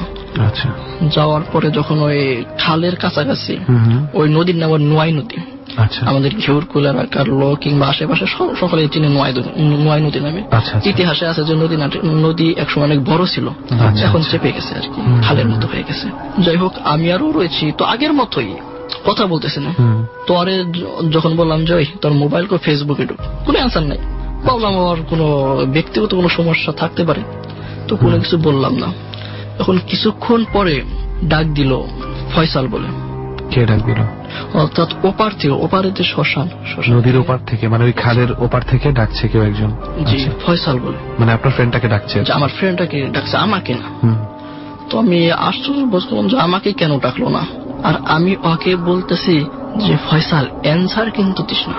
আচ্ছা। ডাকতেছে যে অ্যান্সার দিস না। আচ্ছা। ও আমার কোনো উত্তরই দিচ্ছে না, আসলে আমার কথাও নিচ্ছেই না, আমার কথাও শুনেই যাচ্ছে। সে চুপচাপ আপনার পাশে? আমার পাশে বলতে একেবারে পাশে তা না, মোটামুটি একটা মিনিমাম দূরত্ব সে বজায় জি, রেখেছে। জি। আর যেটা আমি আসার সময় আগেই সতর্ক হয়ে যে আয়াতুল কুরসি পড়ে সূরা ফালাক নাস পড়ে আমি সতর্ক হয়ে আসছিলাম আচ্ছা। যে যদি কোনো সমস্যা হয়, আর হওয়াটাই স্বাভাবিক যেহেতু ওখানে ভয়ঙ্কর একটা জায়গা। আচ্ছা। যাই হোক যখন ওকে দ্বিতীয়বার ডাকলো যে ফয়সাল, কেমন একটা অদ্ভুত কণ্ঠে, তো আমি ফয়সালকে বললাম যে ফয়সাল এটা তো খারাপ জিনিস, চল যাই। ও আমার কোনো কথাই শুনছে না। কেমন জানি বললো যে না দেখবো জিনিসটা কেমন। আচ্ছা। আমি বললাম আচ্ছা ঠিক আছে, ও যেহেতু সাহস করছে, আমি যদি আয়সা পরিতে এটা ভেতর পরিচয় না, তার কারণে আমি আর এরকম পিছলাম না। আচ্ছা। তো যাই হোক কিছুক্ষণ পরে দেখি ওই কেমন জানি, অর্থাৎ কিছুক্ষণ পরে কেমন শব্দ হলো, আমার একটা ভয় সৃষ্টি হলো। আমার এমন একটা ভয় লাগছে, আমি ফয়সালকে যা ধরবো যে ফয়সাল, এবার আমার বাম হাত বাম পাশে ছিল, তো আমি বাম হাতে গেলে ফয়সাল, এবার তো বলার পরে দেখি ও নাই। হঠাৎ করে আপনার পাশে সে নাই? জি না, হঠাৎ করে শোনাই। আমি বললাম ফয়সাল গেল কোথায়, মনে মনে বলতেছি। তারপরও আমি জোরে ডাক দিলাম ফয়সাল কই। আচ্ছা। কোনো অ্যান্সার নাই, ও নাই, কোনো সারা শব্দ নেই। এবং অপর দিক থেকে যে ডাক ছিল সেই ডাকও এখন বন্ধ? সে ডাক যদিও বন্ধ, আমি ফিরবো এমন টাইমে আমার 4 সাইড দিয়েই ফয়সাল হাজির। মানে 4 সাইড দিয়ে হাজির মানে? অর্থাৎ যে আমাকে ডেকে নিয়ে গেছিল আমার যে ফ্রেন্ড ফয়সাল ইসলাম ফাহাদ, ওই উপস্থিত, অর্থাৎ ওই অনেকগুলা। মানে একটা না, মানে আপনি বেশ কয়েকটা একাধিক, যেটা আমি গুনেও বলতে পারবো না যে কেমন। আচ্ছা। আমি যেদিকে তাকাই শুধু ওই, তখন আমার আরো ভয় পাইল যে কিরে ফয়সাল এত দিকে। আমার ওই টাইমে কেস করেছে এটা তো খারাপ কিছু অবশ্যই। তখন আমার আরো ভয় হয়। আমি তখন নিচের দিকে তাকাই, নিচের দিকে তাকানোর পরে ওখানে একটা ওখানে আপনার মেহগিনি গাছের বাগান ছিল। আচ্ছা। তো মেহগিনি গাছের কিন্তু ডাল মাঝে মাঝে পরে ছোট ছোট গোলা পাতার সাথে ঝরে পড়ে। তো একটা ডাল দেখে আমি সূরা পড়ি, অর্থাৎ ওই আয়াতুল কুরসি পড়ার পরেই সূরা ফালাক নাস পড়ি। আর আমার কাছে কাছাকাছি আসলেও আমাকে ধরতে পারতেছেন, যেহেতু আমি আগে সতর্ক হয়ে আসছিলাম। অর্থাৎ এটা পরে ফু দিলাম, ফু দেওয়ার পরে 4 সাইডে আমি ঘোরালাম যাতে যেন আমার উপর কোনো ক্ষতি না করতে পারে, এরকম একটা বিষয়। এখন বলতেছে ওই ফয়সাল যে আমার ফ্রেন্ড হয়ে গেছিল যে কিরে আস চল জায়গা, মানে আপনাকে ওইখান থেকে বের করে নেওয়ার জন্য। তখন আমার একজন। আচ্ছা আচ্ছা। আমি বললাম যে কই গেছিলা, ওকে আমি কিন্তু এখন বুঝতেছি যে ও ফয়সাল না। তারপরে বুঝতে দেন জি, আর তারপর আমি ওকে বলতেছি কই গেছিলা, কই কেন আমি তো এখানেই। আচ্ছা। কই তোমাদের ডাকলাম পাইলাম না। জি আমি তো এখানেই, তুমি বেরিয়ে আসো আমাকে বলতেছে। তো আমি বললাম যে না আমি বেরোবো না, এই জায়গায় আমার ভালো লাগতেছে, তো সামনে গেলে সমস্যা হইতে পারে, আমি আছি না। আচ্ছা। আমি বললাম না, পরে বললাম আমি তোমার সাথে যাবো না। ও কেমন যেন একটা অন্যরকম আকৃতি হয়ে গেল, ও আর ফয়সাল নাই, কেমন যেন। আচ্ছা। আমি দেখাও কেমন যেন বেহুশের মতো। আমি ওই টাইমে কিন্তু জ্ঞান হারা হইনি। তো আমি চোখ বুঝে দৌড় দিলাম। আর সামনে অর্থাৎ ওই বাগানটা ছিল 4 থেকে 5 লাইনের এই গাছটা ফাঁকা ফাঁকা গাছগুলো লাগায়, যেহেতু ওগুলো আর কি কাঠ বানানোর জন্য লাগানো হয়েছে। তো আমি চোখ বুঝে ওই এরিয়াতে দৌড় মারলাম। দৌড় দেওয়ার পরে তো ওখানে সামনে যদি দৌড়িয়ে যাই তো কলেজের নাইট গার্ড অবশ্যই থাকবে, মাঠেও চোখ বুঝে দৌড়াই। দৌড়িয়ে যাওয়ার পরে আমি যখন ওই মসজিদের কাছাকাছি যাই, আমার যেখানে গেছিলাম ওখান থেকে মসজিদের দূরত্ব মোটামুটি 100 গজের মতো, কিন্তু ওখানে খোলা মাঠ তো যার কারণে সমস্যা হয় না। আমি যে পিছলে পড়ে যাব এমনটা হয়নি। হয়তো আমি এত যে ভয় পাইছি, মানে যে পিছন থেকে ডাকা তাও ডাকি নাই, আচ্ছা ডাকলেও হয়তো আমি খেয়াল করি নাই, দৌড়ের অবস্থায় পিছনে কি আছে আমি খেয়াল করি নাই। তো আমি আসলাম, আসার পরে নাইট গার্ডদেরকে বললাম এরকম। তবে নাইট গার্ড একজন আছে, উনি এত কবিরাজের মতো হিন্দু। ওনার নাম হলো অক্ষয়। তো উনি বললে যে সত্যি এখানে কিছু আছে, যেটা আমি 35 বছর যাবত এখানে আছি। 35 বছর অনেকবার হয়তো বা দেখেছেন। জি, উনি হয়তো দেখেছেন, যার কারণে বছর তোমার একা একা এখানে যাওয়া ঠিক হয়নি। আমি বললাম যে না, আমি তো একা একা যাইনি। আচ্ছা, পরবর্তীতে আপনার ফ্রেন্ড ফয়সালের সাথে কথা হয়েছে আপনার? জি, অবশ্যই হয়েছে। ওই রাত্রে ফজরের সময় ওনার সাথে কথা হয়েছে। উনি স্বাভাবিকভাবেই সেহরি খেয়ে আসতেছে মসজিদে। আমি ওকে বললাম, কি কালকে আমারে ডাইকা নিয়ে যে তুই আবার আয়সা বললে যে, তখন ও হাসে ভাই তোর কি মাথা নষ্ট হয়েছে? আমাকে এইভাবে বলতে, তোর কি মাথা নষ্ট হয়েছে যা আমি তোকে ডাইকা নিয়ে আয়সা করুম? আমি তো তারাবির নামাজ পড়ে আমি শুয়ে পড়ছি। আমার তো ওই টাইমে আরো ভয় লাগলো। তখন আমি অরি বললাম যে এইরকম কাহিনী। তখন ও আমাকে সতর্ক করলো যে তোকে ডাক দিছাল কয়বার? আমি বললাম 2 বার। 2 বার ডাক দিছে, তোকে যদি 3 বার কিংবা 4 বার ডাক দিত তাহলে তুমি মনে করতে আমি, কারণ ওরা তো ও আমাকে বলতেছে যেটা ওরা নাকি 3 বারের বেশি ডাকে না। এটা আমিও শুনেছি, আমরা ডরেও বেশ কয়েকবার শুনেছি, আগেও শুনেছি এরকম যে নিশি ডাকে, নিশি ডাকলে নাকি অ্যাটলিস্ট 3 বার জিজ্ঞেস করতে হয় কে। চতুর্থবারে যদি সে জবাব দেয় তাহলে সে আসলেই মানুষ, আর যদি 3 বারের পরে সে আর জবাব না দেয় তাহলে কোনো একটা প্রবলেম আছে। আচ্ছা, সানোয়ার ভাইদের রেহান যে একটা ওনাদের বন্ধুদের মধ্যে যে কিউরিওসিটি, এমন একটা মানে আমার খুব আগ্রহ নিয়ে মানে ডরের একটা স্পটের আমি একটা সন্ধান পেয়েছিলাম কুমিল্লার কোন একটা জায়গায়। আচ্ছা, আমি জায়গার নামটা এখনই আমি ফ্ল্যাশ করছি না, কারণ কোন একটা এপিসোড আমার সেখানে ধারণ করার ইচ্ছা আছে। তো সেইখানে আমার একটা ফ্রেন্ড ছিল, ও আমাকে সন্ধানটা দিয়েছিল যে ওখানে একটা কবর আছে রাস্তার পাশে। এই কবরটাতে মানে অনেক মানুষ ওদের এলাকার রাতের বেলা ভয় পেয়েছে, এবং একজনকে এমন হয়েছে যে কবরের কাছে পরের দিন সকালবেলা মানে খুব বাজে ভাবে অজ্ঞান অবস্থায় পড়ে থাকতে দেখেছে, মানে খুবই মুমূর্ষু অবস্থায়। তো আমার হলো যে তাহলে ঠিক আছে, এটা আগে দেখে আসি কবরটার কি অবস্থা। তো মোটর সাইকেলে করে আমরা দুজন যাচ্ছিলাম। ডর মানে ভয়। এরকম ঠান্ডা শীতের রাতে যারা আমাদেরকে ডর শুনছেন আজকে, বিশেষ করে অনেকেই কাঁথা মুড়ি দিয়ে, অনেকেই গরম কাপড় গায়ে দিয়ে গ্রামের একেবারে নির্জন জায়গায় বসে হয়তোবা শুনছেন, তাদেরকে বলছি ডর একটি শক্তিশালী টিমের দ্বারা নিয়ন্ত্রণ করা হয়। আপনারা কখনো এই অনুষ্ঠানটির দ্বারা উৎসাহিত হয়ে আপনার নিজ এলাকায় কিংবা অন্য কোথাও কোনো হন্টেড প্লেসে বন্ধুদেরকে সাথে নিয়ে এরকম কোনো এক্সপেরিমেন্ট করবেন না। এতে করে যে কোনো ধরনের বিপদ ঘটে যেতে পারে। আমরা এই অনুষ্ঠানটি আপনাদের সামনে আনি, তার পেছনে থাকে বিশাল একটি টিম। অর্থাৎ আমরা যেখানে বসে এই ঘটনাগুলো ধারণ করি সেখানে হরহামেশাই আমরা বিভিন্ন রকমের ঘটনার মুখোমুখি হই। সেগুলো আমরা আপনাদের সামনে উপস্থাপন করি না, তার পেছনে বিশেষ একটি যুক্তি রয়েছে। মাঝরাতে শুনশান নীরবতায় যারা ডরকে উপভোগ করছেন তাদের জন্য আরো একবার বলে দিই ডরের রেসিপিটি। একলা ঘর, অন্ধকার, শুনশান নীরবতা, রেডিওর একেবারে চমৎকার সাউন্ড।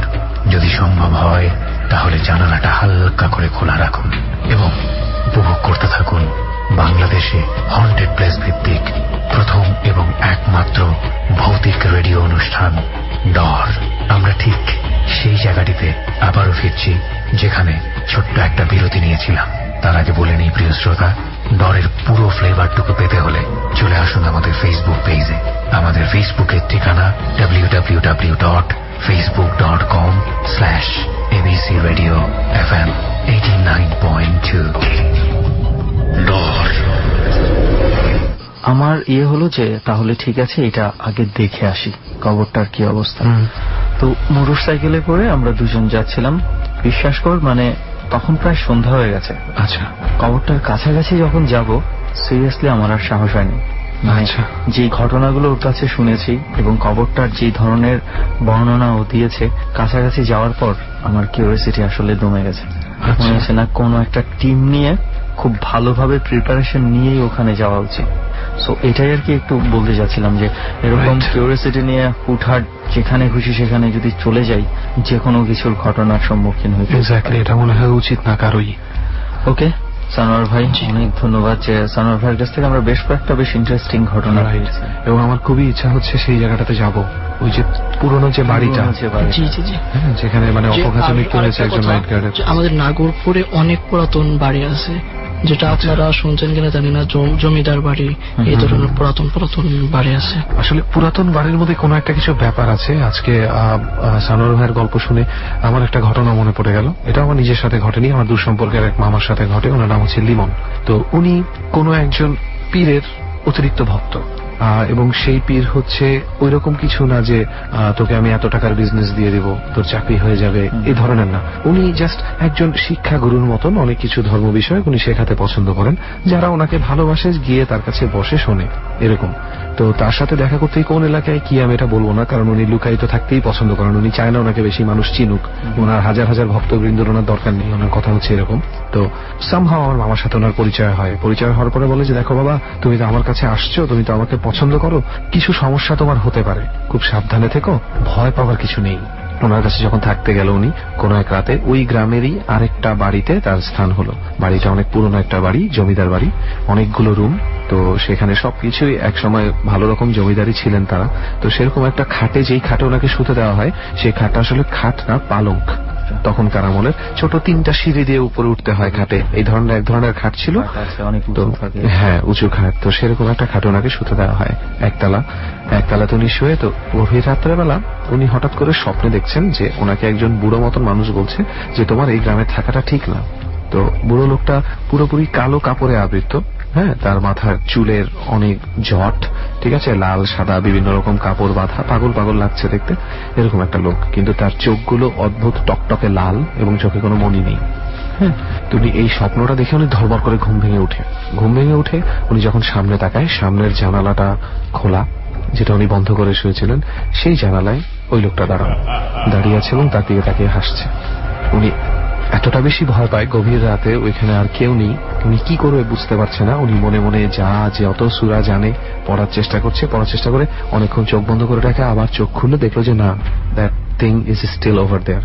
এবং তার আচরণ দেখে এমন মনে হচ্ছে যে সে খুব ব্যঙ্গাত্মক ভঙ্গিতে তাকাচ্ছে যে এবার তুমি কোথায় যাবে, এই ধরনের একটা লুক ছিল তার কথা অনুযায়ী। এরপরে উনি ভাবে যে থাক, সবকিছু তো মোকাবেলা করা সম্ভব না, কিছু কিছু জিনিস এড়িয়ে যাওয়াই ভালো।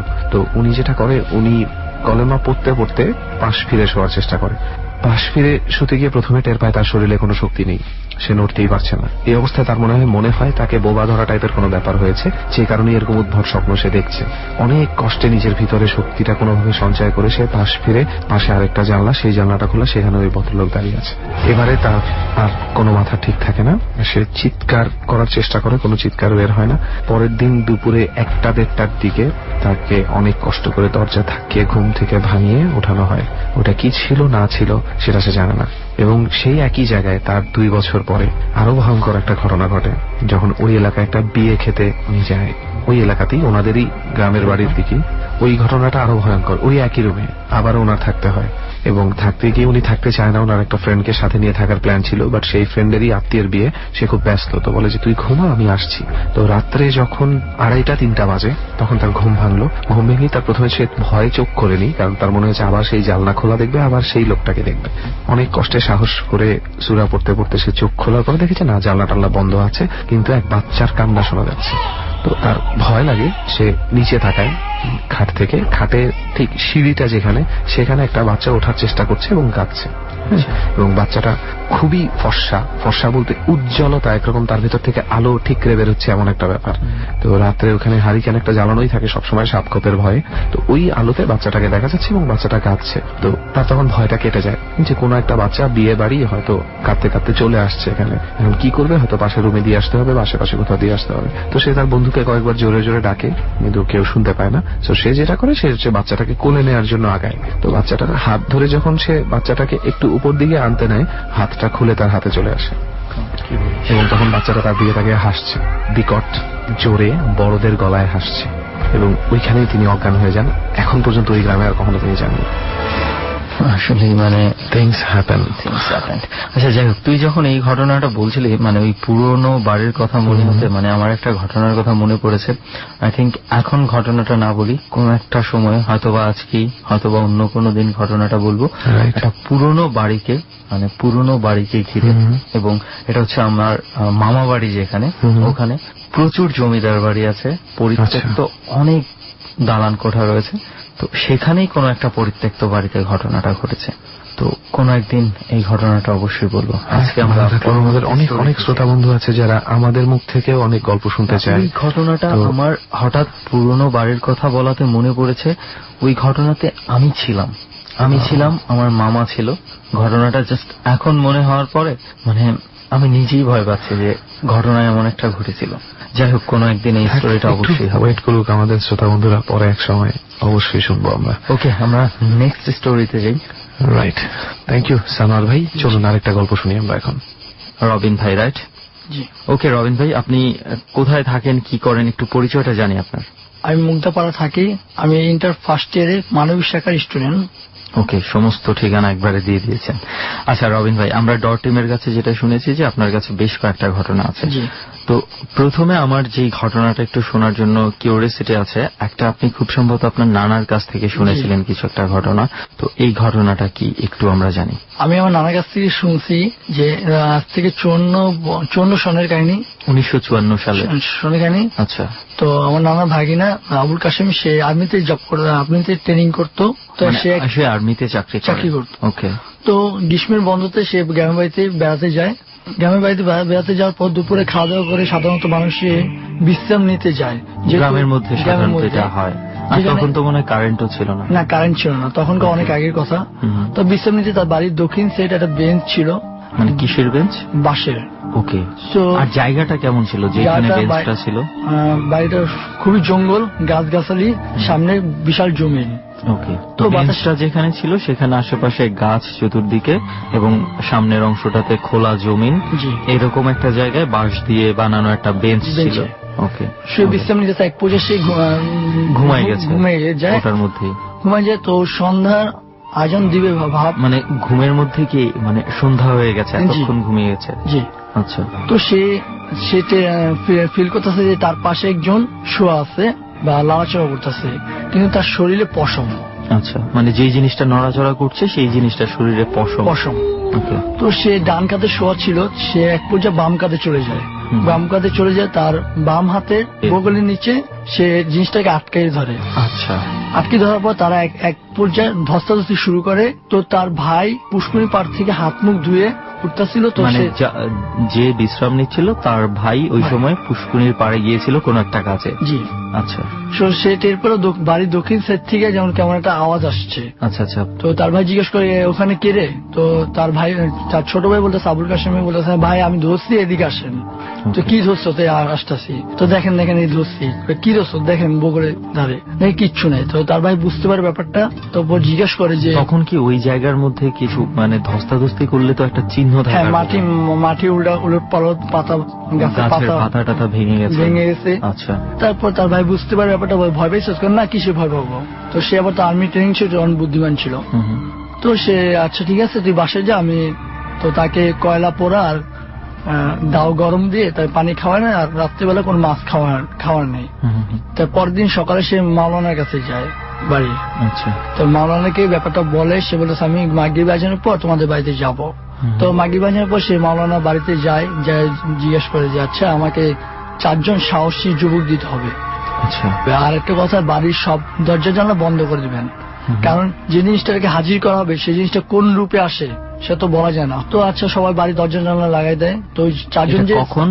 সন্ধ্যার পরে মাগরিব আজানের পরে, নামাজ পড়ার পরে। আচ্ছা আচ্ছা।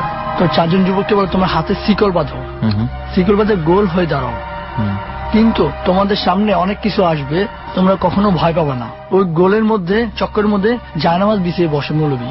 আচ্ছা, মানে ঘটনাটা হচ্ছে এমন, 4 জন শিকল পেঁচিয়ে হাতে গোল করে দাঁড়িয়ে আছে এবং তাদের মাঝে ওই মৌলবী জায়নামাজ বিছিয়ে বসছে। ওকে। তো সে দোয়া দূরে পড়তেছে, এক পর্যায়ে সে দেখলো কি বাড়ির উত্তর একটা ঘর, তার চালে ধুরিস করে আওয়াজ হয়ে একটা বিড়াল এসে পড়লো। তো বিড়ালটা চালে বসে ম্যাও করতেছে আর 4 জনের দিকে তাকিয়ে আছে।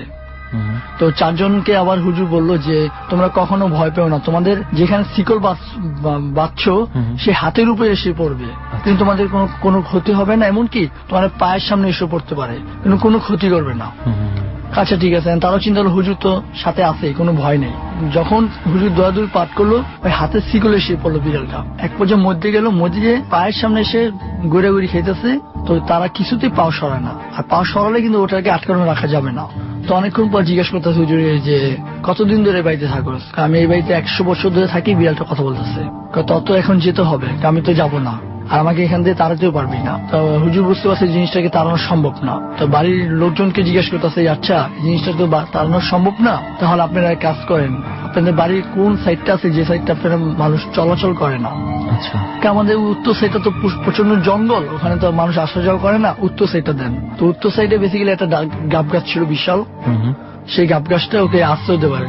তো বিড়ালটাকে ওই যে বিড়ালটাকে ওটাকে বলা হয়, তোকে বলা হয় তুই এই গাব গাছে ছায়া যতটুকু আছে তার মধ্যে বসবাস করবি, কিন্তু তার বাইরে আসবি না। তো ওটাও বলে যে আমার ছায়ার মধ্যে যে আসবে তার ক্ষতি আমি করবো, কিন্তু তাছাড়া আমি কখন বাইরে যাব না। ওই গোল চক্র, শিকল বাঁধার গোল চক্র থেকে একটা লাফ দেয়, চালে ওঠে, এক লাফ দিয়ে গাব গাছে চলে যায়। চলে যাওয়ার পর বাড়ি বন্ধক দেওয়া হয়। বাড়ি বন্ধক দেওয়ার পরে সব সুন্দরভাবে কাটতেছিল দিনকাল। প্রায় 8-9 বছর পর ওই বাড়িতে তাদের যে যার সাথে ঘটনা ঘটছে তার ভাইগনা আবার গ্রামের বাড়িতে বেড়াতে যায়। তো বেড়াতে যাওয়ার পর সে দেখে যে উত্তর সাইডে যে দুপুরবেলা সে দেখে যে একটা গাব বিরাটি গাব পেকে হলুদ রসের মতো রয়েছে, হলুদ হয়ে গেছে। তো তার লোভ লাগছে, তো সে যা ওই গাব গাছে যে ডালে উঠলো, যে ডালটা ওই আপনার আমার মতো আপনার মতো 20-30 জন যদি ডালের উপরে দাঁড়ায় তারপর ভাঙবে না। তো ওই ডালের উপরে সে দাঁড়ায় যখন গাবটা ধরতে গেছে ওই ডালটা তো ভাঙছে, উপরের ডালটাও ভাঙছে। ভাঙার পর তার ডান হাত ভেঙে গেছে, পাঁজরের 3টা হাড্ডি ভেঙে গেছে। ভেঙে যাওয়ার পর তো সে তাকে বরিশাল হসপিটালে ভর্তি করা হয়, তার 3 মাস ট্রিটমেন্ট করা হয়। তারপর সে সুস্থ হয়। তার মৌলবী আবার বলে যে তুই ক্ষতি করছিস কেন? আমি তো আগেই বলছিলাম যে আমার এখানে আসলে ক্ষতি হবে, এটা ছিল আমার ঘটনা। ওকে, তার মানে হচ্ছে মানে এর মাঝে আর কেউ ওখানে যেত না? না, এর মাঝে আর কেউ যায়নি। আচ্ছা আচ্ছা, ওকে। আপনার নানার কাছ থেকে এই ঘটনা আপনি শুনেছিলেন, এবং আপনার নানারও কিছু একটা ঘটনা হয়তোবা আছে আমরা যেটা জানি, তো সেই ঘটনাটা কি ছিল? আমার নানার তখন এটা 1966 সনে, তখন তারা ধানের ব্যবসা করতো। আচ্ছা, ধানের ব্যবসা থেকে দূর দূরান্ত, কোথায় সেটাই? বরিশালে। আচ্ছা, দূর দূরান্ত যেত তারা। বরিশাল আগলঝাড়া থানা থেকে তারা মাদারীপুর চলে যায় ধানের ব্যবসা করতে। তো রাত্রে সন্ধ্যা হয়েছে, ধান মন কিনলো গ্রামে হাটে, বিলগাঁও হাটে ধান কিনে তারা এমন একটা সুন্দর জায়গা পেলো যে জায়গাটায় নৌকা ভিড়ানো যায়। 8টা নৌকা ছিল তাদের, 8টা নৌকা ভিড়ে সবাই রান্না বাড়া করে যার যার মতো খাওয়া দাওয়া করে সবাই ঘুমিয়ে গেছে। তো নানা একা একা হোক্কা খাইতেছে। তো ওই নদী থেকে যে করে নৌকা যায় সে জিজ্ঞাসা করে ওই ব্যাপারী বাড়ি কোথায়? তা বলতেছে আমাদের বাড়ি আগলঝাড়া মনকারি গ্রাম, তো সাবধান থেকো। তো নানা চিন্তা করছে যে আমি সাবধান থাকবো কিসের জন্য? তো হঠাৎ করে দেখে গিয়ে একটা ঘোড়া ঘাস খেতেছে, নানা দিয়ে তাকাইতেছে বারবার, আর ফোঁস করে আওয়াজ দিতেছে। তো নানা তার ফ্রেন্ড সামচু তাকে বলেছে, সামচু দেখ চৌধুরী বাড়ি ঘোড়া মনে ছুটে এসে। তো নানা তুই ঘুমা, আজ পেছাল পারিস না। তো নানা আবার শয়তানি করে, সে ছোটকাল থেকে চালাচ্ছিল, তো শয়তানি করে সে যখন হাত 10 সামনে আসছে ঘোড়াটা, তখন ব্যাপারটা সে বুঝতে পারছে ঘোড়াটা ছায়া নেই। তখন বুঝতে পারে বলতেছে আরে ঘোড়া আয়, সে মজা দেখাইতেছে। আমি এটা আপনার নানা বললো? হ্যাঁ, নানা সাহসী ছোটকাল থেকে। তো নৌকা যে খোঁচায় যে চই আছে, এক পথে গ্রাম ভাষায় চই বলা হয় বাঁশের কঞ্চিকে, সেই চইটা ছিল আপনার 22 হাত লম্বা। ঘোড়াটা সামনে আসে 1 হাত, সে চইটা হাতে নেয়। যখন চইটা তার হাতে 11 হাত আসছে আর ঘোড়াটা আসছে আপনার 9 হাত, তখন তো যখন ঘাস খাওয়ানোর মাথা নিচু করছে তার কোমরে বাড়ি মারে ঘোড়াটা। যখন বাড়ি মারছে তখন ঘোড়াটা তাল গাছের উপরে উঠে গেছে। উঠে যাবার কিছুক্ষণ পর নানা আবার স্বাভাবিক অবস্থায় বসে গেছে। তো তখন ওই ঘোড়াটা কি আশেপাশে যারা ছিল আপনার নানার বন্ধু বান্ধব বা সাথের এরা কি দেখেছে? প্রথম জন দেখছে শামসু নানা। আচ্ছা। তো তারপরে আবার ওই তাল গাছ থেকে আবার কালো ষাঁড় গরু হয়ে নামছে একটা। নামার পর তো নানার সব বন্ধু ডাক দিয়ে দেখে, ওই দেখ তো তাদের মধ্যে 3 জন ভীতু ছিল। তো নানা বন্ধু আছে, ভাই তুমি আমার বাবা লাগো, দরকার পড়লে আমাকে নৌকা ছেড়ে দাও, তারপরে এখানে থাকবো না। তো নানা চিন্তা করতেছে যে এখানে যদি থাকি হয়তো বা ঘুমিয়ে পড়তে পারি, তো আমাদের নৌকা মৌকা সব ডুবাই দিবে। নানা চিন্তা করে আসলো, নৌকাটা ছেড়ে পাশের ঘাটে গেল। তো জিজ্ঞেস করলো যে পাশে যে মাঝি নৌকা ছিল যে আপনারা ওখানে কি করলেন? তো ভাই এই ঘটনা তো শ্মশান ঘাট ছিল, আপনি জানেন না? না ভাই, এই ঘটনা ছিল একটা। ওকে ওকে ওকে, দুটো ঘটনাই শুনলাম। দুটো ঘটনাই হচ্ছে আপনার আসলে আপনি শুনেছেন আপনার নানার কাছ থেকে। সো আমাদের কিছু প্রশ্ন ছিল আমাদের, হয়তো যেহেতু আপনি শুনেছেন সেই প্রশ্নগুলোর সদুত্তর আপনার কাছ থেকে পাবো কিনা তো আমরা নিশ্চিত নই। ঠিক আছে, এরপরে আর কোনো ঘটনা কি আছে আপনার? আমার নিজের লাইফে শুনি, সেই ঘটনাটা কি ছিল? সে ঘটনা ছিল এটা 2011 সালের ঘটনা, রিসেন্টলি ঘটনা। তখনকার দিন আমি মুগদাপাড়া থাকি, যখন মান্ডা শিফট হই। মান্ডাতে শিফট হন আপনারা? মুগদাপাড়া থেকে মান্ডাতে যান? জি। ওকে। তখন সে বাড়িটা মান্ডা খালের ওপার ছিল। ওকে। তো বাড়িটা ছিল একটা দুইটা বাড়ি একসাথে অ্যাডজাস্ট ছিল, কেচি গেট ছিল দুইটার মুখোমুখি। তো ওই বাড়িতে যে আমি নতুন একটা ফ্রেন্ড পাই, তো সে আমার স্কুলে হাজার স্কুলে পড়ে। তো তার সাথে আমি প্রায় পড়াশোনা শেষ করে রাত 10টার দিকে কথা বলে আড্ডা মারতে বসতাম ছাদে। আড্ডার ফাঁকে ফাঁকে আমরা মজা মজা কথা বলতাম। হঠাৎ করে আমাদের সাথে আরেকটা ফ্রেন্ড যোগ হলো, নাম আলামিন। ওই এলাকায় স্থানীয় ছিলেন, ওটা ছিল মলয়গুলি। তো ওই ফ্রেন্ড বলতেছে হাসটা চলতেছে, তোমাদের বাড়িটা তো অনেক খারাপ বাড়ি। আমি কি সে বাড়ি? বুড়ির বাড়ি নামে একদমই চিনে। আমি তুমি কি মজা লেগেছো আমাদের সাথে? মানে আপনারা কি ওখানে ভাড়া গিয়েছেন? জি জি। ওকে। তো আমি কি ঘটনা কি, তোমাদের বাড়ির গেটের সময় মাঝে মাঝে দেখা যায় নতুন বসে যে এসে বসে থাকে কান্দে, রাতে শোনা যায় কান্দি আওয়াজ। আমি তো ভাই তুমি এটা আমার সাথে ফান করতেছো, কারণ আমি একটা দুইটার দিকে মাঝে মাঝে বের হই আমার নানার ওষুধের জন্য। কিছু তো চোখে পড়েনি? না, আমার কিছু চোখে পড়ে নাই। আর আমি 6 মাস ধরে থাকতেছি আমি, আর রাতে ঘুরে আমার অভ্যাস আছে। তো ওরা বলতেছে আমরা দুই ফ্রেন্ড হাসতেছি। তো আমার ফ্রেন্ডের বাবা মারা যায় কাননের, তো গ্রামে টাঙ্গাইল চলে যায়। তো বাড়িটা পুরো খালি, আবার ওই ফ্রেন্ডটাও আসে না। তারপর আমি বেশি আপনারা দিয়ে একদিন ছাদে উঠি, ছাদে গিয়ে একটা ছায়া কিসের ফলো করে, ছাদে কেউ নেই, পিড়ি বৃষ্টিও পড়তেছে, মনে হয় হয়তো পাশের ছাদে কেউ হাঁটতেছে বা ভিজতেছে, তার ছায়া হবে। পাশে কোনো আপনাদের ছাদের আশেপাশে এমন বড় কোনো বিল্ডিং? হ্যাঁ আছে, 6তলা বিল্ডিং, 6তলা 4তলা 3তলা। সেখান থেকে তো কারো ছায়া এসে পড়তে পারে। তো আমাদের বাড়ি যে পাশে চারপাশে যে 8-9টা বাড়ি আছে, সব বাড়ি কেটে আমি চিনি ভালো করে। তাদেরকে আমি জিজ্ঞেস করলাম, কাকা আমাদের বাড়িতে রাত্রে কেউ ছাদে উঠে? না, আমাদের বাড়িতে কেউ রাত্রে ছাদে উঠে না। এমন হয়তো কোনো কেউ উঠছিল, সে টের পায় নাই। তার একদিন রাত্রে 11টার দিকে উঠি আমি ছাদে ফোনে কথা বলার জন্য। তো দেখি আবার ছায়া, মানে ভয়। ডরে আমন্ত্রণ আরো একবার, যদিও বিরতির সময় হয়ে গিয়েছে। দর অনুষ্ঠানে যারা আসতে চান তাদের জন্য নিয়মটা আরো একবার বলে দিই। আপনারা চাইলে আমাদেরকে ফোন করে আপনার জীবনে যে ঘটনাটি ঘটে গেছে এবং একই সাথে কোন জায়গাটি ঘটেছে সেটা যদি বলেন, আপনাদের ঘটনা রেডিওতে প্রচারযোগ্য হলে এবং আপনি যদি এই ঘটনা অন্য কোনো গণমাধ্যমে এর আগে না বলে থাকেন, তাহলে আপনার সঙ্গে আমরা খুব শীঘ্রই যোগাযোগ করব। এমনও হতে পারে সুমন ও রেহান এবং এবিসির একটি বিশাল টিম সেই জায়গাটিতে বসেই আপনার জীবনের ঘটে যাওয়া অধিভৌতিক ঘটনাটি রেকর্ড করবে এবং প্রচার করবে বৃহস্পতিবার ঠিক রাত 11টা 20-এ। আমাদের ফোন নম্বরটি হচ্ছে 09613892892। আমি আবার বলছি 09613892892। এখানে ফোন করার পরে আপনি 3 চাপবেন, তারপর ফোনের যে নির্দেশনাগুলো দেওয়া আছে সেগুলো শুনে আপনি আপনার কথাগুলো রেকর্ড করবেন। ফিরছি আমরা গল্পের ঠিক সেই জায়গাটি থেকে যেখানে ছোট্ট একটা বিরতি নিয়েছিলাম।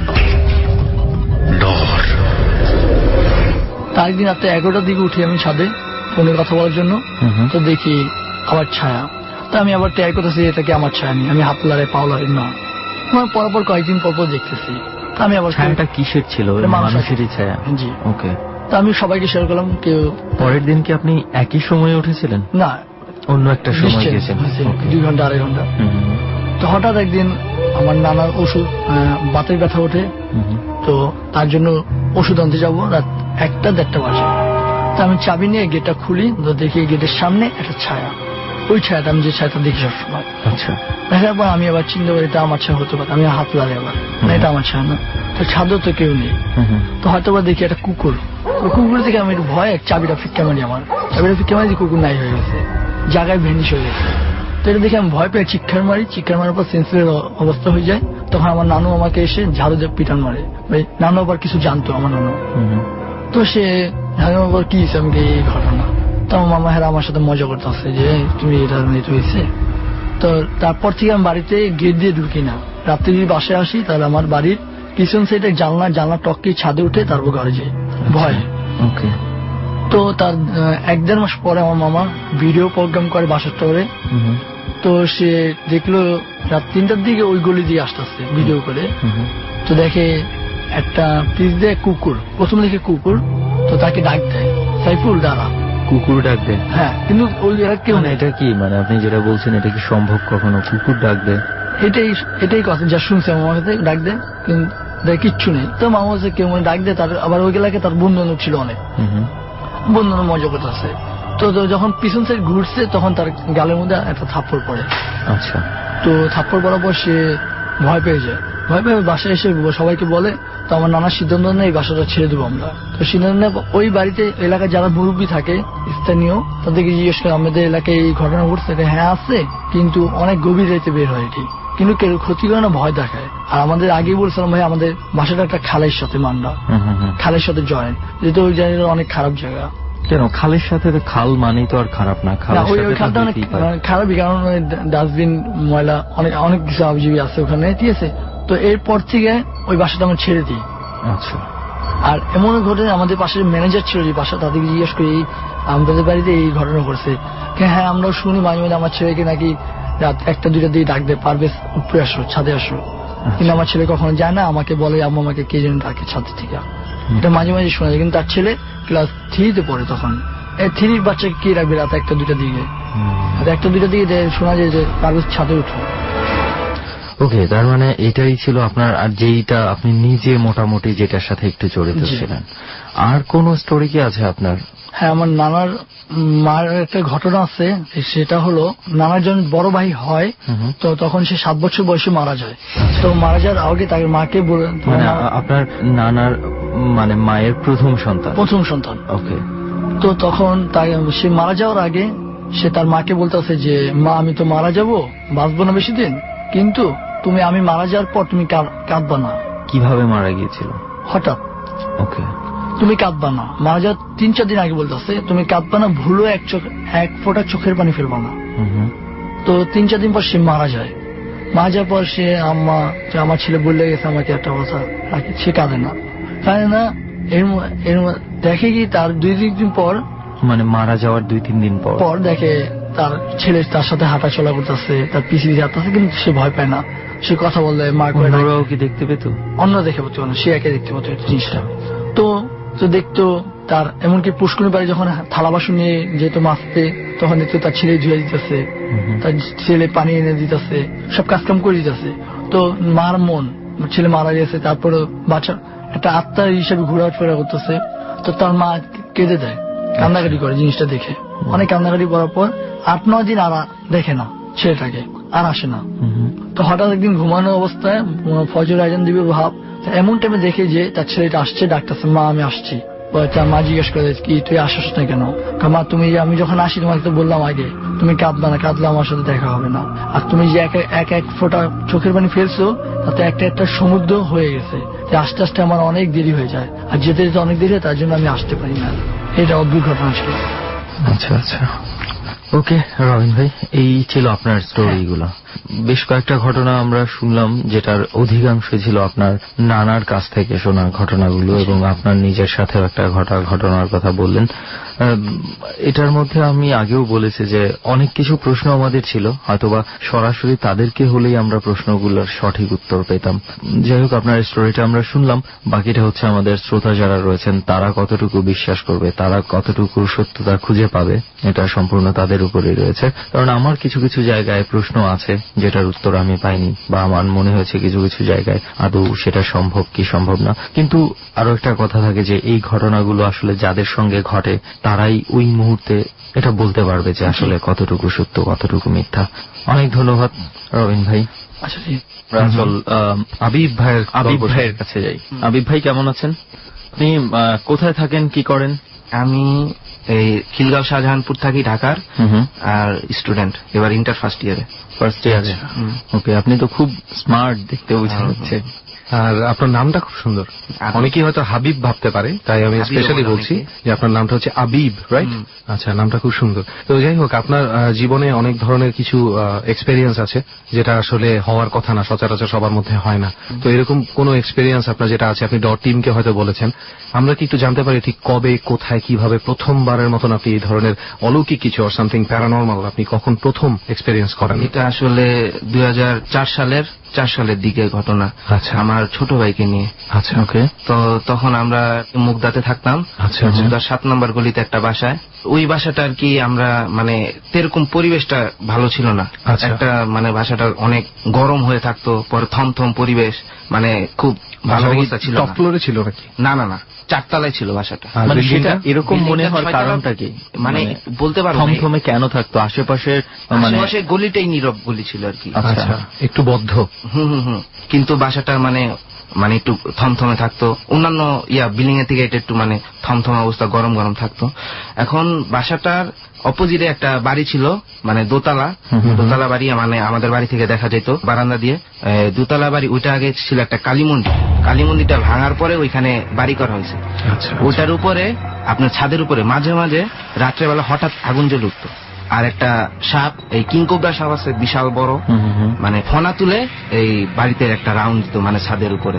আচ্ছা, তারপর এটা কি আপনি দেখেছেন কখনো? না, এটা আমি দেখিনি, আমি বলতেছি।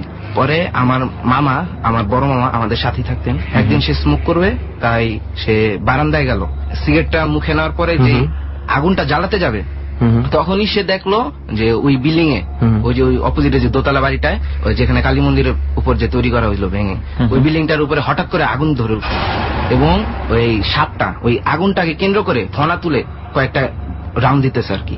আমার মামা এটা দেখার পরে মানে সাথে সাথে সে সেন্সলেস হয়ে যায়। পরে সকালবেলা তারা আপনাদের বাসার ছাদে দাঁড়িয়ে দেখেছে? না না না, মানে আমাদের বাসা তখন মানে 4 তলায় থাকতাম, পরে আমরা 3 তলায় শিফট করছিলাম আর কি।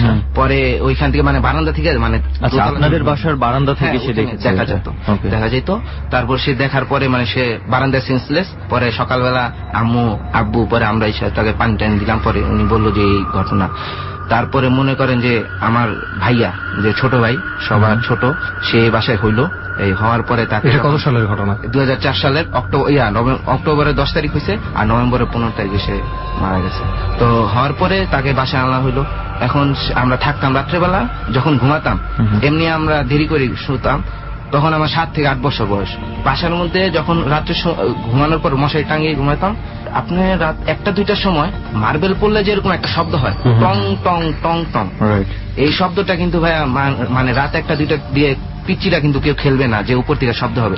এটা খালি মানে প্রত্যেকটা এই বিল্ডিং এর প্রত্যেকটা ইয়াতে এই শব্দটা হতো। আপনারা যে বিল্ডিং এ থাকেন, হ্যাঁ, প্রত্যেকটা ফ্লোরে, প্রত্যেকটা ফ্ল্যাটে এই শব্দটা হতো। মনে হচ্ছে যে উপরের ফ্লোরে কেউ মার্বেল ফেলতেছে, যে টং টং টং টং শব্দ। পরে একদিন আমি ঘুমাইতেছিলাম খাটে, আমরা সবাই মানে ছোট ছিলাম তো, আমার বড় ভাইয়া ছিল, আমরা সবাই একসাথে খাটে ঘুমাতাম।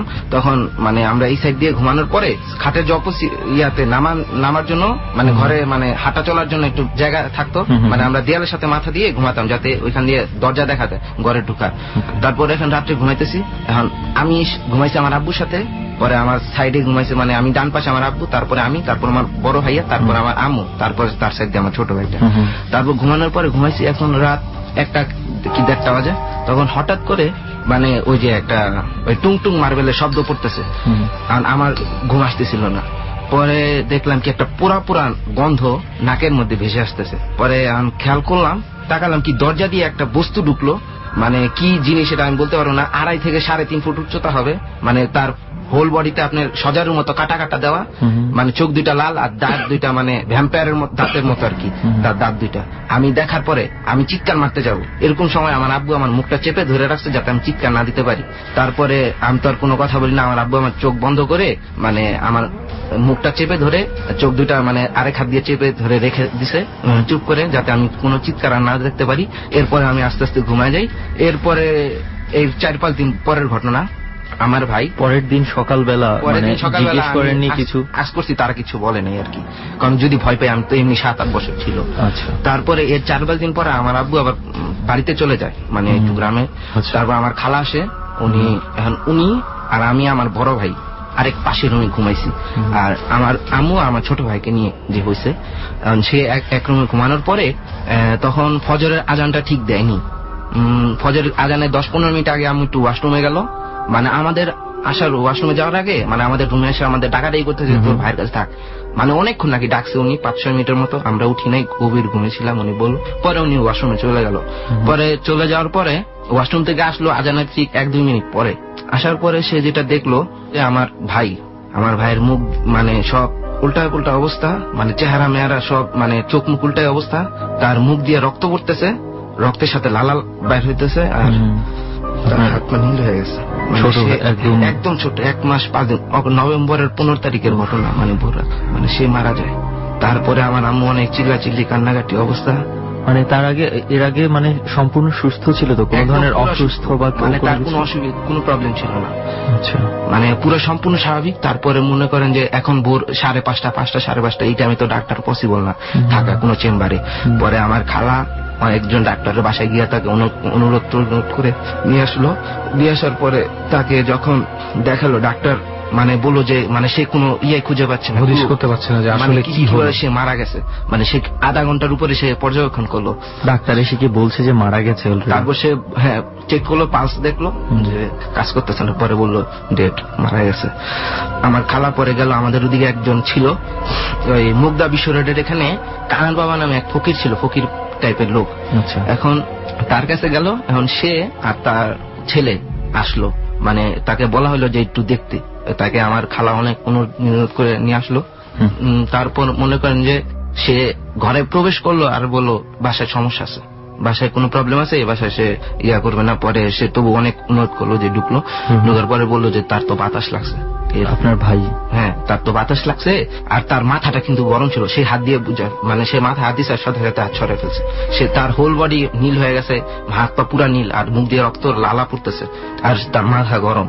পরে সে বললো যে তার বাতাস লাগছে, বাতাসে মারা গেছে, আর কিছু বলেনি। এরপর সে চলে গেছে। আসলে কি ধরনের বাতাস লাগা বলতে? তো আসলে আমি গর্ত কোনো বদ্ধ ছিল, মানে বাতাস তো ঢুকার প্রশ্নই ওঠে না। আর আমি আপনাকে বলি, যখন বাচ্চা হয়, শিশু বাচ্চা হয়, তখন কিন্তু ঘরের দরজা জানলা অফ রাখে, সরি বলে নাকি একটা, কিন্তু এখানে তো বাতাস ঢুকার কোনো প্রশ্নই ওঠে না। আর ভোর রাতে তো আমার ওই যে বাতাস লাগছে বলতে রেহান যেটা মনে হয় বোঝানো বাতাস না, হ্যাঁ বাতাস মানে অশুভ কোনো কিছু আর কি, একটা মানে অশুভ চেয়ে বেশি আরো এক্সপ্লেইন করে বলি যে অনেক সময় গ্রামে গঞ্জে এই কথাটা আসছে কোথা থেকে, বাতাস যেমন আমরা অনুভব করতে পারি কিন্তু দেখতে পাই না, এরকম অশরীরী কোনো কিছু যখন কারো গায়ে টাচ করে বা কারো ভেতরে ধারণ হবার চেষ্টা করে, সেই ক্ষেত্রে এটাকে আমরা অনেক সময় বলি বাতাস লাগা। মানে ওইভাবে গ্রামের মানুষরা বানিয়ে নিয়েছে কথাটাকে যে এটাকেই বাতাস লাগা বলে। তো আবিব ভাই, এরপর আরো তো বেশ কিছু ঘটনা আছে আপনার। এরপরে আপনার যখন 2009 সালের দিকে ঘটনা, 9-10 দিকে, তখন মনে করেন আমরা এই ঘটনার পরে বাসাটা ছেড়ে দিই আমার ভাই মারা যাওয়ার পরে, আরাফাত। তারপর আমরা এর কিছুদিন পরে আমরা শাহজাহানপুরের একটা বাসায়, মানে এই শাহজাহানপুরে এসে পড়ছি। এখানে একটা বাসায়, এই উত্তর শাহজাহানপুর উত্তরা ব্যাংকের গলিতে একটা বাসায় শিফট করি। এখন বাসাটার কিছু কথা বলিনি, বাসাটা নিচতলা, মানে তখন বাড়িটা কমপ্লিট হয়েছে 4 তলার মতো, মানে নিচতলায় তখন আর কি, মানে পুরোপুরি কমপ্লিট হওয়ার পরে আমরা নিচতলায় শিফট করলাম। শিফট করার পরে মানে পাশে কিন্তু মানে একটা কনস্ট্রাকশনের কাজ চলতেছিল, মানে অ্যাপার্টমেন্টের 4 তলা কমপ্লিট ওই বাড়িটার। এখন মানে উপরটা কাজ চলতেছে। তারপর আমরা ওই বাসায় থাকতাম। এখন বাসাটার হইলো কি, মানে বাসা স্বাভাবিক, কিন্তু একটা ঘর, মানে আমরা যে আমি আর আমার বড় ভাই একটা ঘরে শুইতাম। এখন ওই ঘরটার ভিতর মানে অস্বাভাবিক কিছু মানে হইতো, যেমন ওই ঘরটার তুলনামূলক অন্যান্য ঘরের থেকে ঘরটা বেশি গরম থাকতো, আর পুরা নিরিবিলি, মানে একটা নির্জন জায়গায় পড়ছে তো পরে নির্জন জায়গায়, মানে ঘরটার আশেপাশে, আমি আপনাকে বলি আশেপাশে বলতে কি, মানে ঘরটা পুরো এক কোনায় পড়ছে, এক সাইড। আচ্ছা, মানে আমাদের অন্যান্য ঘরের থেকে মানে পুরো পাশে জানালা আছে, জানালা ঘরে কিন্তু জানালা আছে। আচ্ছা, তো মানে এক পুরা আলাদা। পরে মনে করেন যে ঘরটা আমাদের থাকি আমি আমার বড় ভাই। এখন ঘরটার ভিতরে আমার ভাই খাটে মানে ঘুমায়, খাটের পিছনে একটা থাই গ্লাসের জানালা, আর তার সাথে যে ডান পাশে তার একটা থাই গ্লাসের জানালা। আমি আমার ভাইয়ের সাথে ঘুমাই না, আমি নিচে ফ্লোটিং করি, মানে আমি ঘুমাইতে পারতাম না, গরম লাগতো প্রচুর। সে যখন ঘুমাইতো, ঘুমানোর আগে আমরা রাত্রেবেলা ওই জানালা লাগিয়ে তারপর পর্দাটা ভালো করে টেনে দিতাম যাতে কোনো বাতাস টাতাস না আসতো। পরে সে ঘুমাতো খাটের মানে যে পিছনে যে মানে কাজ করা থাকে এই সোজাতে, আর আমি ঘুমাতাম ঠিক তার বিপরীতে, যাতে জানালাটা যে তার পিছনে যে খাটের যে জানালাটা ওইটা যাতে আমি দেখতে পারি, সরাসরি আমার মুখোমুখি থাকতো। সেদিনকে আমি লাগাইছি ভালো করে জানালা লাগানোর পরে পর্দা টর্দা সব আমি ওকে করছি, দেখলাম সব ঠিক আছে। ঘুমাইছি 11টার দিকে। পরে মনে করেন যে রাত্রে 2:30 3টা বা 3:30 এরকম টাইমে আমার টয়লেটে যাওয়ার প্রয়োজন হলো। হঠাৎ করে ঘুম ভেঙে গেল। হঠাৎ করে দেখলাম কি মানে ঘরের ভিতরে মানে সমুদ্রের পারে কক্সবাজারে যেরকম আপনার দেখছি একটা বাতাস আসে না, অনেক বাতাস, এরকম মানে বাতাস বওয়া শুরু করলো। দেখলাম যে আমার যে ভাইয়ের পিছনে যে জানালাটা ওটা পুরো অর্ধেক খোলা আর পর্দা অর্ধেক সরানো। পরে আমি বললাম কি ব্যাপার, এখান দিয়ে তো পর্দা খোলার কথা না, আর যদি খুলেও সাপোজ মনে করো আমার ভাই খুলে তো বাতাস তো সমুদ্রের মতো আসার কথা না, কারণ সামনে একটা কনস্ট্রাকশনের বাড়ি 4 তলা কমপ্লিট, আমাদের নিচতলা। তো পরে এখন হঠাৎ করে দেখলাম কি মানে ভাবতে ভাবতে আমি হঠাৎ জানলার দিকে চোখ পড়ার পরে দেখলাম 1 ফুটের মতো একটা বিড়ালের মতো নাকি অ্যামিবার মতো একটা বস্তু কালো রঙের আমার ভাইয়ের উপরে লাফ দেওয়ার পরে এখন আমার ভাই চিৎকার করলো। মানে মানুষ ঘুমন্ত অবস্থায় থাকলে সে গভীর ঘুমন্ত অবস্থায় থাকলে মানুষ যে একটু চিৎকার করে না, গোঙানির মতো, হ্যাঁ গোঙানির মতো একটু শব্দ, সে এরকম করলো। আর আমি সাথে সাথে তার দিকে মানে বললাম ভাইয়া ওইটা কি, মানে এরকম করার পরে মানে আমি 60 ডিগ্রি অ্যাঙ্গেলে শুয়েছিলাম, শুয়ে থেকে অর্ধেক বসা, পা দুটা মানে বিছানার সাথে। আমি তার দিকে খালি নোটিস করলাম ভাই এটা কি, সাথে দেখার সাথে সাথে আমি অজ্ঞান হয়ে গেলাম। তারপর সকালবেলা যখন জ্ঞান ফিরলো আমি সুস্থ না, আমি খালি তাকায় দেখতে পারতেছি, কথা বলতে পারতেছি না, হাঁটা চলা প্রায় বন্ধ। তারপরে মনে করেন যে আমার হাসপাতালে শিফট করলো। তারপরে 3-4 দিন পরে আমি পুরো ঠিক হলাম। ঠিক হওয়ার পরে মানে আমি তো হাসপাতালে ছিলাম, জানতাম না। পরে এর ঠিক মানে করেন যে 2 দিন পরের ঘটনা, আমাদের বাসায় যে কনস্ট্রাকশনের যে কাজ চলতেছিল ওই বিল্ডিং এর যে একজন যে কন্ট্রাক্টর যে বলে যে নির্মাণ শ্রমিকদের যে হেড থাকে, সে আপনার এই গভীর রাত্রি 2:30-3টার দিকে নাকি সে টয়লেটে যাইতেছিল, বাথরুমের সামনে সে নাকি হঠাৎ হার্ট অ্যাটাক করে মারা যায়, আর তার মুখ দিয়ে রক্ত বেরোতেছিল, আর মানে বাথরুমের সামনে সে নিচে ওই মারা যায়, তার লাশ পাওয়া যায়। আর তারপর আমি মনে করেন যে হাসপাতাল থেকে আসার পরে আমি আর ওই ঘরে ঘুমাইতাম না, আম্মুর সাথে ঘুমাতাম। তারপরে এর 10-12 দিন পরে আমার ভাইয়াকে স্বপ্ন দেখাইলো যে মানে একটা সুইসাইডের ড্রিম আমার ভাইয়ের স্বপ্নে দেখলো যে এখানে একজন সুইসাইড করছে। আমার ভাইকে বললো তোরা এই বাসায় থাকিস না, মানে এইরকম আপনারা যেই বাসায় থাকেন সেই বাসায়। আপনি গল্পটা বলে যাচ্ছেন, বাট আমি কিছু ব্যাপার আছে যেটা আমার জানতে ইচ্ছা করেছে, বাট আমি জানতে পারছি না আপনার কথা বলেন। তার মধ্যে একটা হচ্ছে যে আপনি পরের দিন সকালে যখন আপনার ভাইয়ের গায়ে জিনিসটা ঝাঁপ দিল, পরের দিন সকালে আপনার ভাইয়ের রিয়াকশনটা কি ছিল? আপনার ভাইয়ের কি অবস্থা? আমি তো মানে ঠিক আমার সেন্স মানে আমি দেখতে পাচ্ছি, পরেও কি আপনি শোনেননি যে সে কি তার কি হয়েছিল? বলতে পারতেছি না। তারপর মনে করেন যে হাঁটা চলে আমার মানে না, ঘটনাটা কি এমন ছিল যে আপনার ভাইয়ের শরীরে ঝাঁপ দিয়েছে কোনো কিছু একটা, সেটা আসলে আপনার শুধু দেখার মধ্যেই সীমাবদ্ধ ছিল, সেটা আপনি দেখেছেন, আপনার ভাই টেরই পায়নি। আমার ভাই খালি যে ঘুমের মধ্যে একটা গোঙানির মতো শব্দ হইলো, এটাই মানে আই থিঙ্ক এটাই খুব সম্ভবত রেহান ঘটেছে এখানে। মানে আমার মানে যা দেখার উনি দেখেছেন, মানে আমার ভাই কোনো ফিল করেনি। এক্স্যাক্টলি আমরা ওইটাই জানতে যাচ্ছি। কিন্তু আমার ভাইয়ের উপরে যে লাভটা দিল না, লাভ দেওয়ার পরে মানে সেই জিনিসটা গায়েব।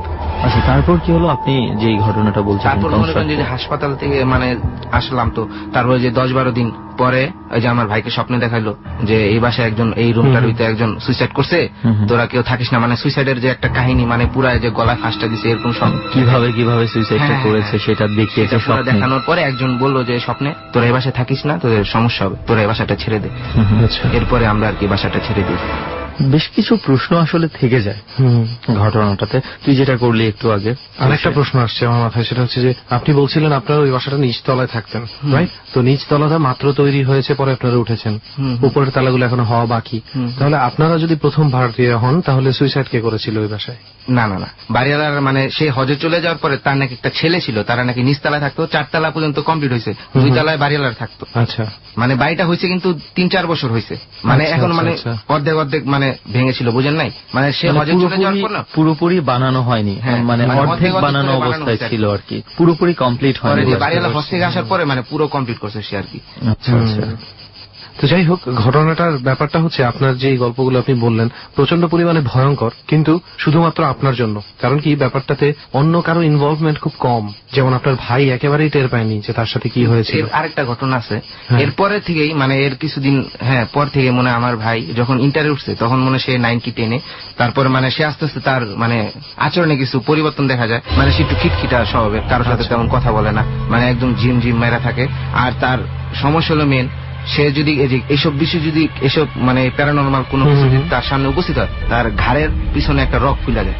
আচ্ছা, মানে এই কাহিনীটা বুঝলাম না। সে প্যারানরমাল কিসের মধ্যে পড়েছে, আপনারা এটা বুঝলেন কিভাবে? সে কি কোনো কিছু প্যারানরমাল কোনো কিছু সামনে পড়েছে? সে যখন হোস্টেলে থাকতো, মানে কলেজে পড়তো, তখন তারা মানে কয়েকজন ফ্রেন্ড মিলে একটা রুম ভাড়া নেয়। এখন তাদের সাথে আমি আমার ভাইয়ের মুখ থেকে শুনছিলাম, তার রুমটা ভাড়া নেওয়ার পরে তাদের সাথে একটা আউট স্টুডেন্ট ছিল, মানে সে নাকি ওইখানে একটা উত্তরা ক্যাডেট মাদ্রাসা আছে ওখানে পড়তো। এখন তারা 3 জন ছিল একই কলেজের, আর ওইটা ছিল আউট। এখন ছেলেটা নাকি একদিন রাতে মানে খাবারের সময় দেখলো যে মানে তারা লবণ ইয়া করতেছে। তারপর তারা তাদের নিজেদের রুমের থেকে রান্নাঘর প্রায় 20-25 ফুট দূরে হবে। পরে ওইখানে সে খাওয়ার ঘরতে তাকে বললো, দোস্ত লবণটা নিয়ে যা। পরে ছেলেটা নাকি এই ঘর থেকে বাইর হয়ে জানালা এই যে গেট দরজার এখানে দাঁড়িয়ে হাতটা বাড়িয়ে দিছে, নাকি সে নাকি লবণটা নিয়ে আসে।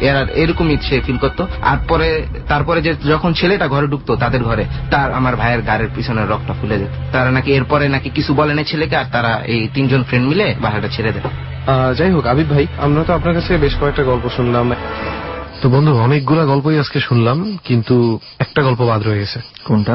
তুই বলছিস একটা গল্প বলবি না। আমি ইনফ্যাক্ট ওই যে সানোয়ার ভাইয়ের ঘটনা যখন চলছিল, তখন সানোয়ার ভাইয়ের স্টোরিটা যখন শুনছিলাম, তখন সেই গল্প বলছিলাম যে একটা ঘটনা তখন আমার মনে পড়ছে। তো শেষ দিকে এসে, আচ্ছা যাই হোক, সবাই আগে ধন্যবাদ জানাই দিই যে লাস্টে আমরা আবিব ভাইয়ের গল্পটা শুনলাম। তো এবার একটু আমার আসলে গল্প কি বলবো, আসলে গল্প না, এটা ছোট্ট একটা ঘটনা আর কি। যেটা হচ্ছে আমার নানা বাড়ি। আমার নানা বাড়ি হচ্ছে বিক্রমপুরের কোন একটা থানাতে, সেটা আমি আর বলছি না। তো ওইখানে ঘটনাটা এমন হয়েছে যে ধর ওই এলাকাটায় মানে প্রচুর পুরনো জমিদার বাড়ি আছে। আচ্ছা, মানে হয়তো সব জমিদার বাড়ি না, কিন্তু ওই ধাঁচের বাড়ি, ওই ধাঁচের বাড়িঘর অনেক, মানে মোটামুটি একটা অবস্থাপন্ন জায়গা ছিল একটা সময়। রাইট। এবং সবচেয়ে বড় কথা হচ্ছে যে আমার যে নানার বাড়িটা, সেটা হচ্ছে একটা অনেক পুরনো একটা বাড়ি, মানে ওই আমলের একটা বাড়ি। তো ওনারা বংশ পরম্পরা এটা আর কি পেয়েছে। আচ্ছা আচ্ছা। তো এইখানে ঘটনা হচ্ছে যে এত পুরনো বাড়ি যে কয়েকটা রুম ছিল, এর মধ্যে 2টা রুম হচ্ছে ব্যবহার হতো, আর 2টা রুম পরিত্যক্ত অবস্থায় ছিল।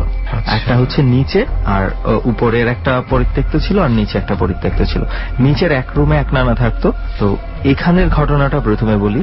এটার ওই বিল্ডিং গুলোতে এমন কিছু থাকে যে ভেতরের দিকে মনে করো একটা এমন কুঠুরি বানানো থাকে, আগের দিনে ছিল, যেখানে অনেক হয়তো মানে দামি আসবাবপত্র, মানে বাসন কোসন, একটা সময় ওই স্বর্ণের জিনিস, এগুলা যেন লুকিয়ে রাখার জন্য একটা অনেকটা সিন্দুক বলতে পারি আর কি, ওরকম একটা ইয়ে ছিল। ওখানে বাইরে থেকে কোনো কিছু ঢোকার মতো কোনো রাস্তা ছিল না, তোর একটাই দরজা ছিল, এটা দিয়ে মানে যাওয়া। ছোট 4 কোণা একটা বক্সের মতো ছিল, কিন্তু এটার অনেক দূর পর্যন্ত বিস্তৃত ছিল ভেতরের দিকে। তো এইটাতে একটা ঘটনা হয়েছে কি, এটাতে একটা সাপ থাকতো। ওকে, বাস্তু সাপ টাইপ মানে। এবং আশ্চর্যের বিষয় হচ্ছে, এটা কি তোরা বাসা সবাই জানতি যে এখানে থাকে? এটা আমরা সবাই জানতাম না, বিশেষ করে আমরা তখন জানতাম না, আমরা ভয় পাবো বলে বলা হয়নি, আমরা ছোট ছিলাম তখন। নানা নানি ওনারা জানতো যে এখানে একটা সাপ আছে, এবং আমার আম্মাও জানতো। তো ওই সাপটা হচ্ছে ওই ভেতরের দিকে থাকতো।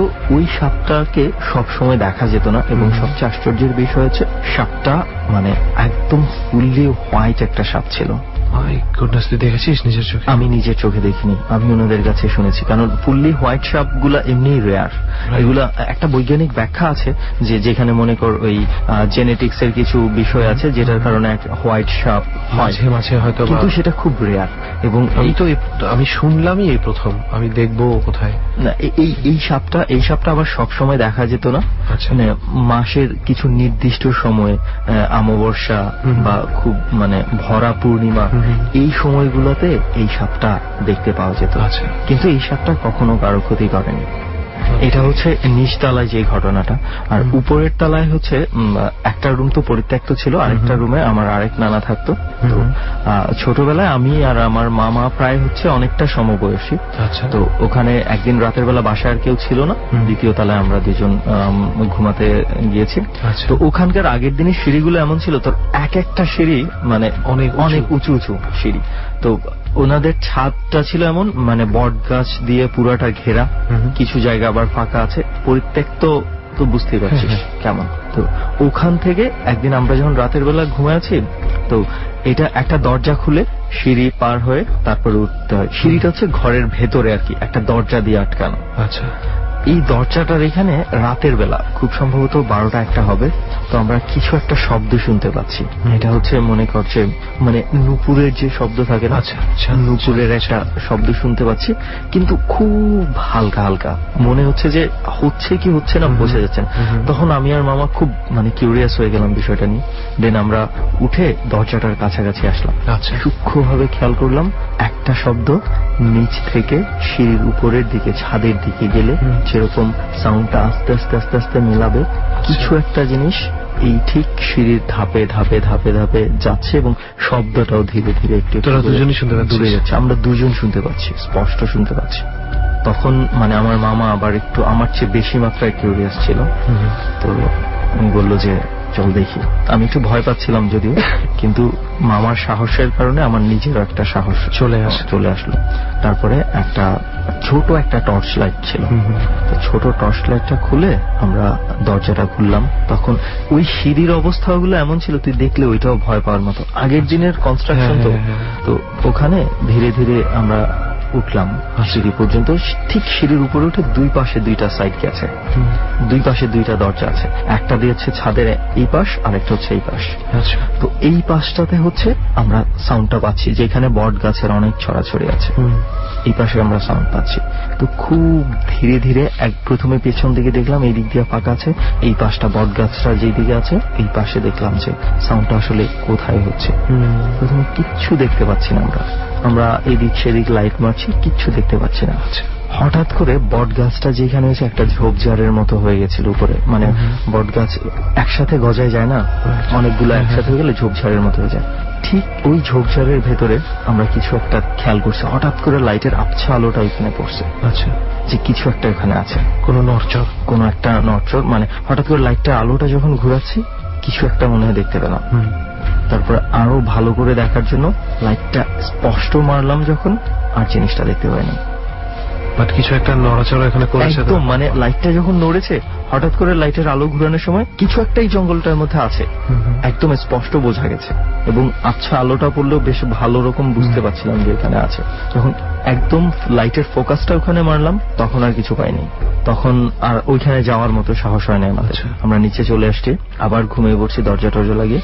ঠিক কিছুক্ষণ পর 10 থেকে 15 মিনিট পর আবার এই জায়গাটার মধ্যে ওই নুপুরের ওই শব্দ, কিন্তু এরপরে আর যাওয়ার সাহস হয়নি, এরপর আর আমরা যাই নাই ওখানে, সাহস না হওয়াটাই বেটার। এবং এর পরবর্তীতে মানে এটা আমার নানা নানি ওদেরকে যখন বলা হয়েছিল যে ওনারা এই জিনিসগুলা বেশ কয়েকবার ফেস করেছে, কিন্তু ওনারা বিষয়গুলা প্রকাশ করে নাই, এবং ওনারা খুব মানে স্ট্রিক্টলি না করে দিয়েছে রাতের বেলা কোনো অবস্থাতেই যেন ছাদের এই দরজা খোলা না হয় এবং ছাদে যাওয়া না হয়, স্ট্রিক্টলি না করে দিয়েছে।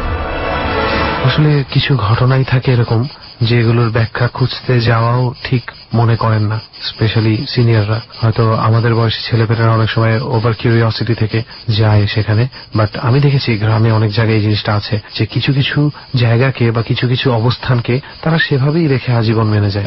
রাইট, মানে ওটা ঘাটাতে যায় না। আর দেয়ার আর সামথিং, আমার নানা নানির একটা বিলিফ ছিল কি যে ওখানে যেহেতু এটা আমাদেরকে কোনো ক্ষতি করছে না, আমরা কেন ইন্টারফেয়ার করতে যাচ্ছি। রাইট, এই দৃষ্টিভঙ্গি থেকে ওনারা মানে এটা নিয়ে ঘাটানোর জন্য একদম স্ট্রিক্টলি এটাতে ব্যান্ড করা। আসলে আমরা তো অলৌকিক বলতেই অনেক সময় অপবিত্র বুঝি, সব সময় তা নাও হতে পারে। রাইট, সেটাই। তো যাই হোক, এই হচ্ছে ঘটনাটা ছিল। এবার চল, অনেক সময় হয়ে গেছে এবং আজকের মতো সবাইকে নিয়ে উঠে যাই নাকি? রাইট, সামনের পর্বে আবার কোন একটা হন্টেড প্লেসে, মানে আমরা দুজন আরো বেশ কিছু নতুন অতিথি নিয়ে হাজির হব। দোয়া করেন সবাই, আমাদের একটু পাহাড়ের দিকে যাওয়ার ইচ্ছা আছে, দেখি যেতে পারি কিনা। এবং সেই সঙ্গে এটা একটু জানিয়ে রাখি, আমরা একটু হন্টেড প্লেসও আপনাদের কাছে চাই। রাইট, যে বাংলাদেশের কোন প্রান্তে কোথায় আনাচে কানাচে কি ধরনের হন্টেড প্লেস আপনার জানা আছে প্লিজ। এবং কারো সাথে যদি গোপন ভাবে কোনো ঘটনা ঘটতে থাকে যে আপনার ঘরের ভিতরেই একটা জায়গা আছে, আপনি হয়তো কাউকে বলছেন না, সেই ক্ষেত্রে বেনামেও আমাদেরকে বলতে পারেন, কোনো সমস্যা নেই। কোনো একদিন আমি আর রেহান অপ্রত্যাশিত ভাবে দেখবেন হাজির হয়ে গেছি সেই হন্টেড প্লেসে। আজকের মতো বিদায়। মানে ভয়। সময় একেবারে শেষ প্রান্তে। ডর শেষ হয়ে যাবে, কিন্তু ডরের রেশ থেকে যাচ্ছে যারা এতক্ষণ ডর শুনেছেন তাদের মনে। শীতের এই রাতে যারা এতক্ষণ আমাদের সঙ্গে ছিলেন তাদের জীবনে শুভ এবং অশুভ মিলিয়ে এই যে কিছু অনুভূতি, সেটা কিন্তু নিতান্তই আমাদের জন্য অনেক বড় একটা পাওয়া। আমরা বিশ্বাস করি পুরো দুনিয়াতে অসংখ্য মিরাকল ঘটনা আছে, এবং শুধু মিরাকল নয়, এই অতিভৌতিক ঘটনাগুলো আমাদের জীবনে ওতপ্রোত এবং বাস্তবতার সঙ্গে জড়িয়ে আছে। আমরা যা দেখি তা আমরা বিশ্বাস করি। একজন বন্ধু যখন এই অতিভৌতিক ঘটনা বলেন, সেটা আপনার জীবনে ঘটে না বলেই আপনার কাছে কখনো কখনো বিশ্বাসযোগ্য হয় না, কিন্তু একই ধরনের এক্সপেরিয়েন্সের মধ্য দিয়ে যে বা যারা গিয়েছেন তারাই বুঝতে পারবেন এই ঘটনাটি তার এবং তাদের জীবনে কতখানি সত্য। নিরাপদে থাকুন, সেফ থাকুন, সবসময় এই প্রার্থনা। আর ডরে যে কাজটি আমরা করি, গভীর রাতে গিয়ে কোন একটি হন্টেড প্লেসে বসে সেই অনুষ্ঠানের যে ধারণ, সেই কাজটি আপনারা কখনোই কৌতূহলবশত বন্ধুদের সাথে নিয়ে কোনোদিন করবেন না। শেষ করছি আজকে কিবরিয়া, সুমন, রেহান এবং লোমানের পক্ষ থেকে শুভরাত্রি।